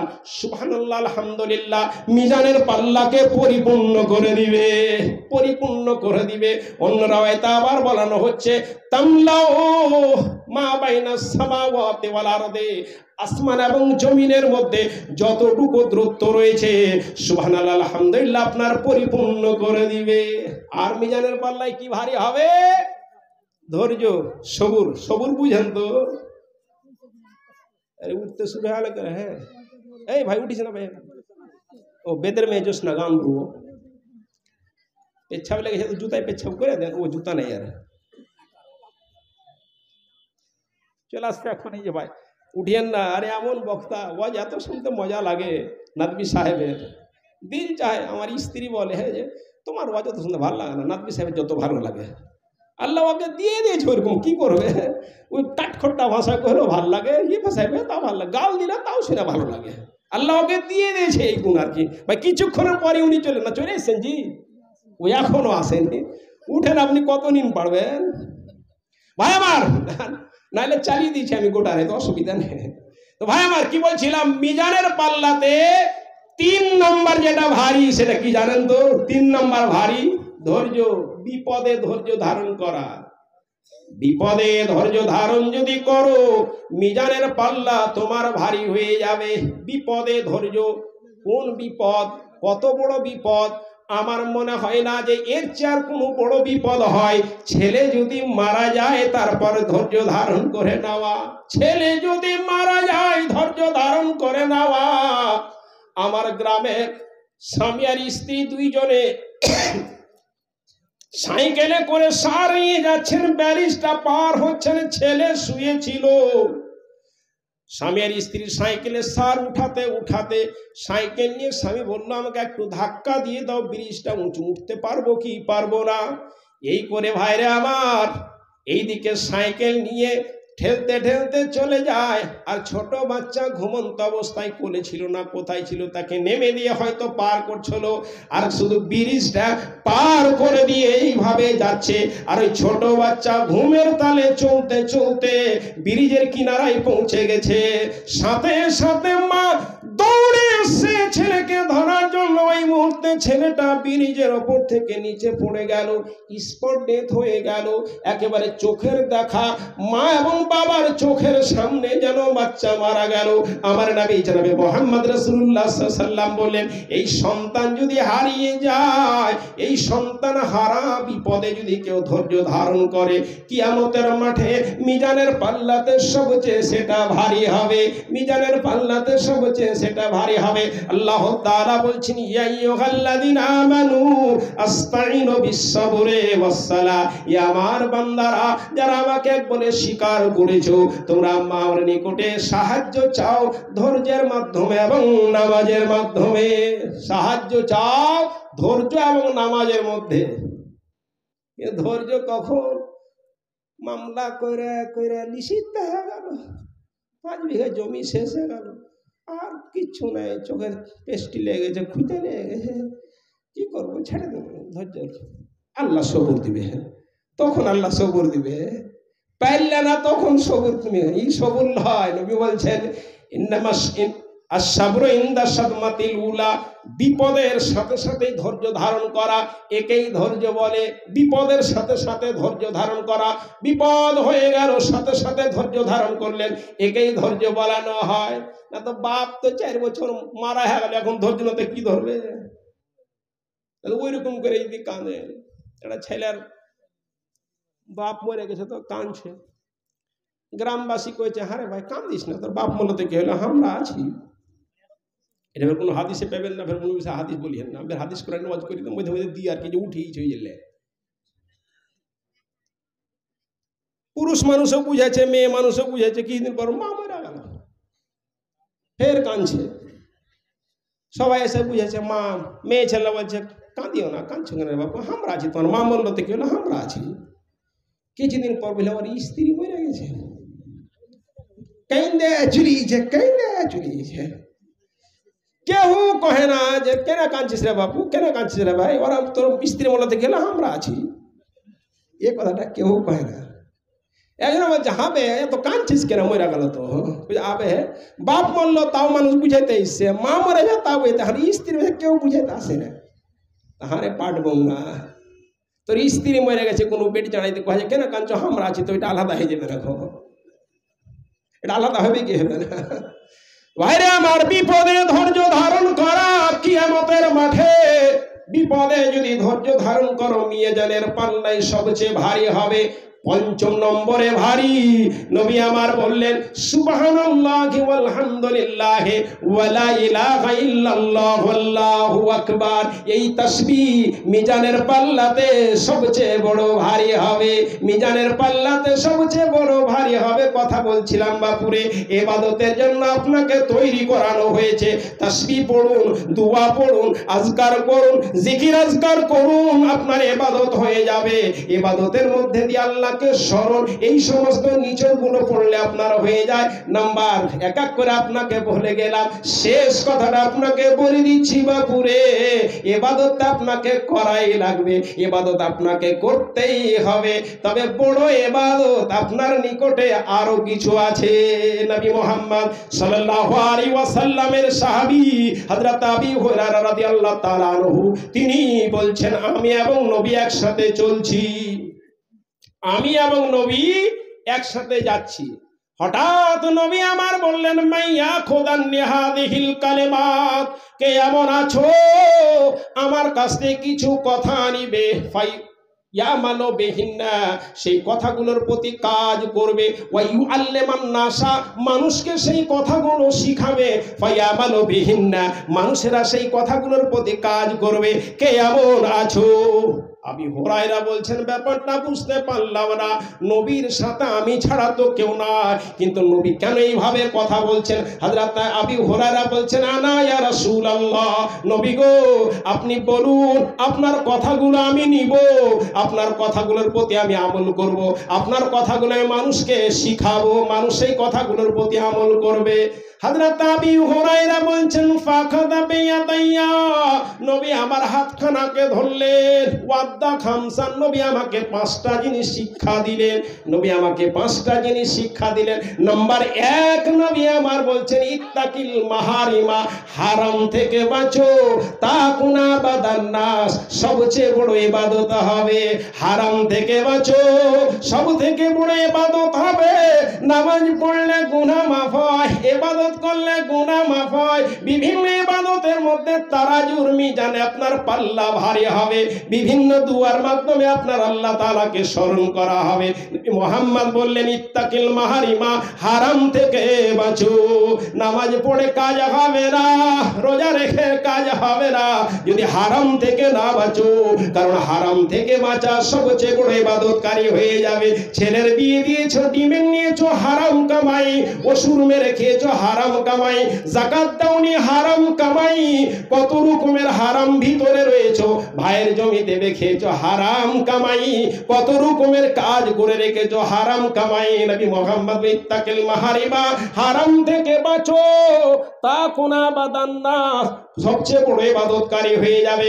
নাম্বার 2 নবী আমার বললেন, নাম্বার 2 বললেন ওয়ারদা বিমা কাসামাল্লাহু লাকা তাকুনা গান্নাস, ভাগ্যের প্রতি সন্তুষ্ট হও, বড় ধনী হবে। ভাগ্যের প্রতি সন্তুষ্ট হও, বড় ধনী হবে। তোমার ভাগ্যেই রয়েছে, সন্তুষ্ট হও। একই মায়ের 3 মেয়ে, এক মেয়ের বিয়ে হয়েছে মাওলানার সাথে, আর এক মেয়ের বিয়ে হয়েছে বড় ব্যবসায়িকের সাথে, আর এক মেয়ের বিয়ে হয়েছে মাস্টারের সাথে।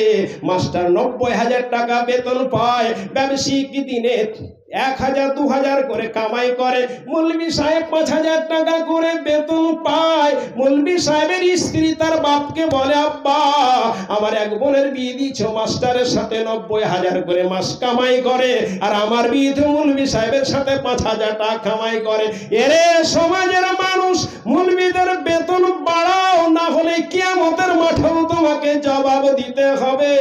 ইত্তাকিল মাহারিমা, হারাম থেকে বাঁচো, তাকুনা বাদান্নাস, ওয়ারদা বিমা কাসামাল্লাহু লাকা তাকুনা গান্নাস। এরে মৌলভীর স্ত্রী 5000 টাকাতে ধৈর্য ধারণ করো, আল্লাহ তাকুনা গান্নাস, আল্লাহ তোমাকে বড় ধনী করে দিবে, আল্লাহ তো আমাকে বেনিয়াজ করে দিবে। নাম্বার 3 নবী আবার বললেন ওয়াহসিন ইলা জারিকা, প্রতিবেশীর সাথে সদ্ব্যবহার করো, তখন মুমিনান, তাহলেই মুমিন হবে।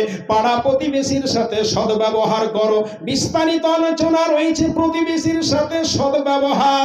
বাজারে খুব গরম দেখায়, বাইরে প্রচুর সম্মান দেখায়, প্রতিবেশীর সাথে কোনো সম্পর্ক নাই, প্রতিবেশীর সাথে ঝগড়া করে। নবী মুহাম্মদ বলছেন সবচেয়ে নিকৃষ্ট গুনাহগার, নিকৃষ্ট জাহান্নামী, আলাদুল খিসাম, যারা বেশি বেশি ঝগড়া করে। নবী আবার বলেন ওয়াহসিন ইলা জারিকা, প্রতিবেশীর সাথে সদ্ব্যবহার করো, তখন মুমিনান, তাহলেই তুমি মুমিনা হবে।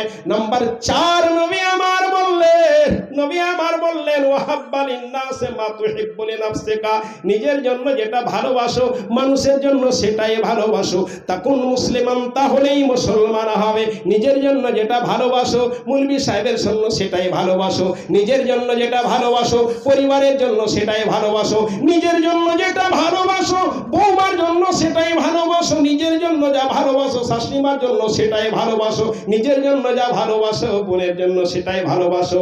ওয়াহাব্বা লিন্নাসে মা তুহিব্বু লিনাফসিকা তাকুন মুসলিমান, তাহলেই মুসলমান হবে। নবী আমার 5ম কথা বলছেন লা তাকসির দিহকা, বেশি হাসিও না, ফাইন্না কাসরাতা যিহকে তুমাইয়াতিল কলব, বেশি হাসলে দিল মুর্দা হয়ে যাবে। বাপুরে এতগুলো কথা বললাম, ইবাদতের জন্য আপনাকে সৃষ্টি করেছে, আপনাকে ইবাদত করাই লাগবে। আর ইবাদতের জন্য খাস করে ফরজ ইবাদতের জন্য আপনার মসজিদ কায়েম করতে হবে। ফরজ নামাজ বাড়িতে হবে না, মসজিদে কায়েম করতে হবে। সুন্নাত বাড়িতে পড়ুন, নফল বাড়িতে পড়ুন, সবই বাড়িতে পড়ুন। তবে নবী আমার বললেন ফরজ নামাজের জন্য মসজিদ নির্মাণ, নবী আমার মসজিদ নির্মাণ করেছেন। নবীর সর্বপ্রথম কাজ ছিল মসজিদ নির্মাণ করা, নিজের বাড়ি তৈরির আগে মসজিদ নির্মাণ করা। এই জন্য আপনি মসজিদ নির্মাণ করুন, গোটা গ্রামবাসী মসজিদ নির্মাণ করুন। ভাই আমার, ইবাদত আপনার করাই লাগবে, এবার যেন মসজিদ করা লাগবে। যাই হোক, সময় আমার শেষ হয়ে গেছে।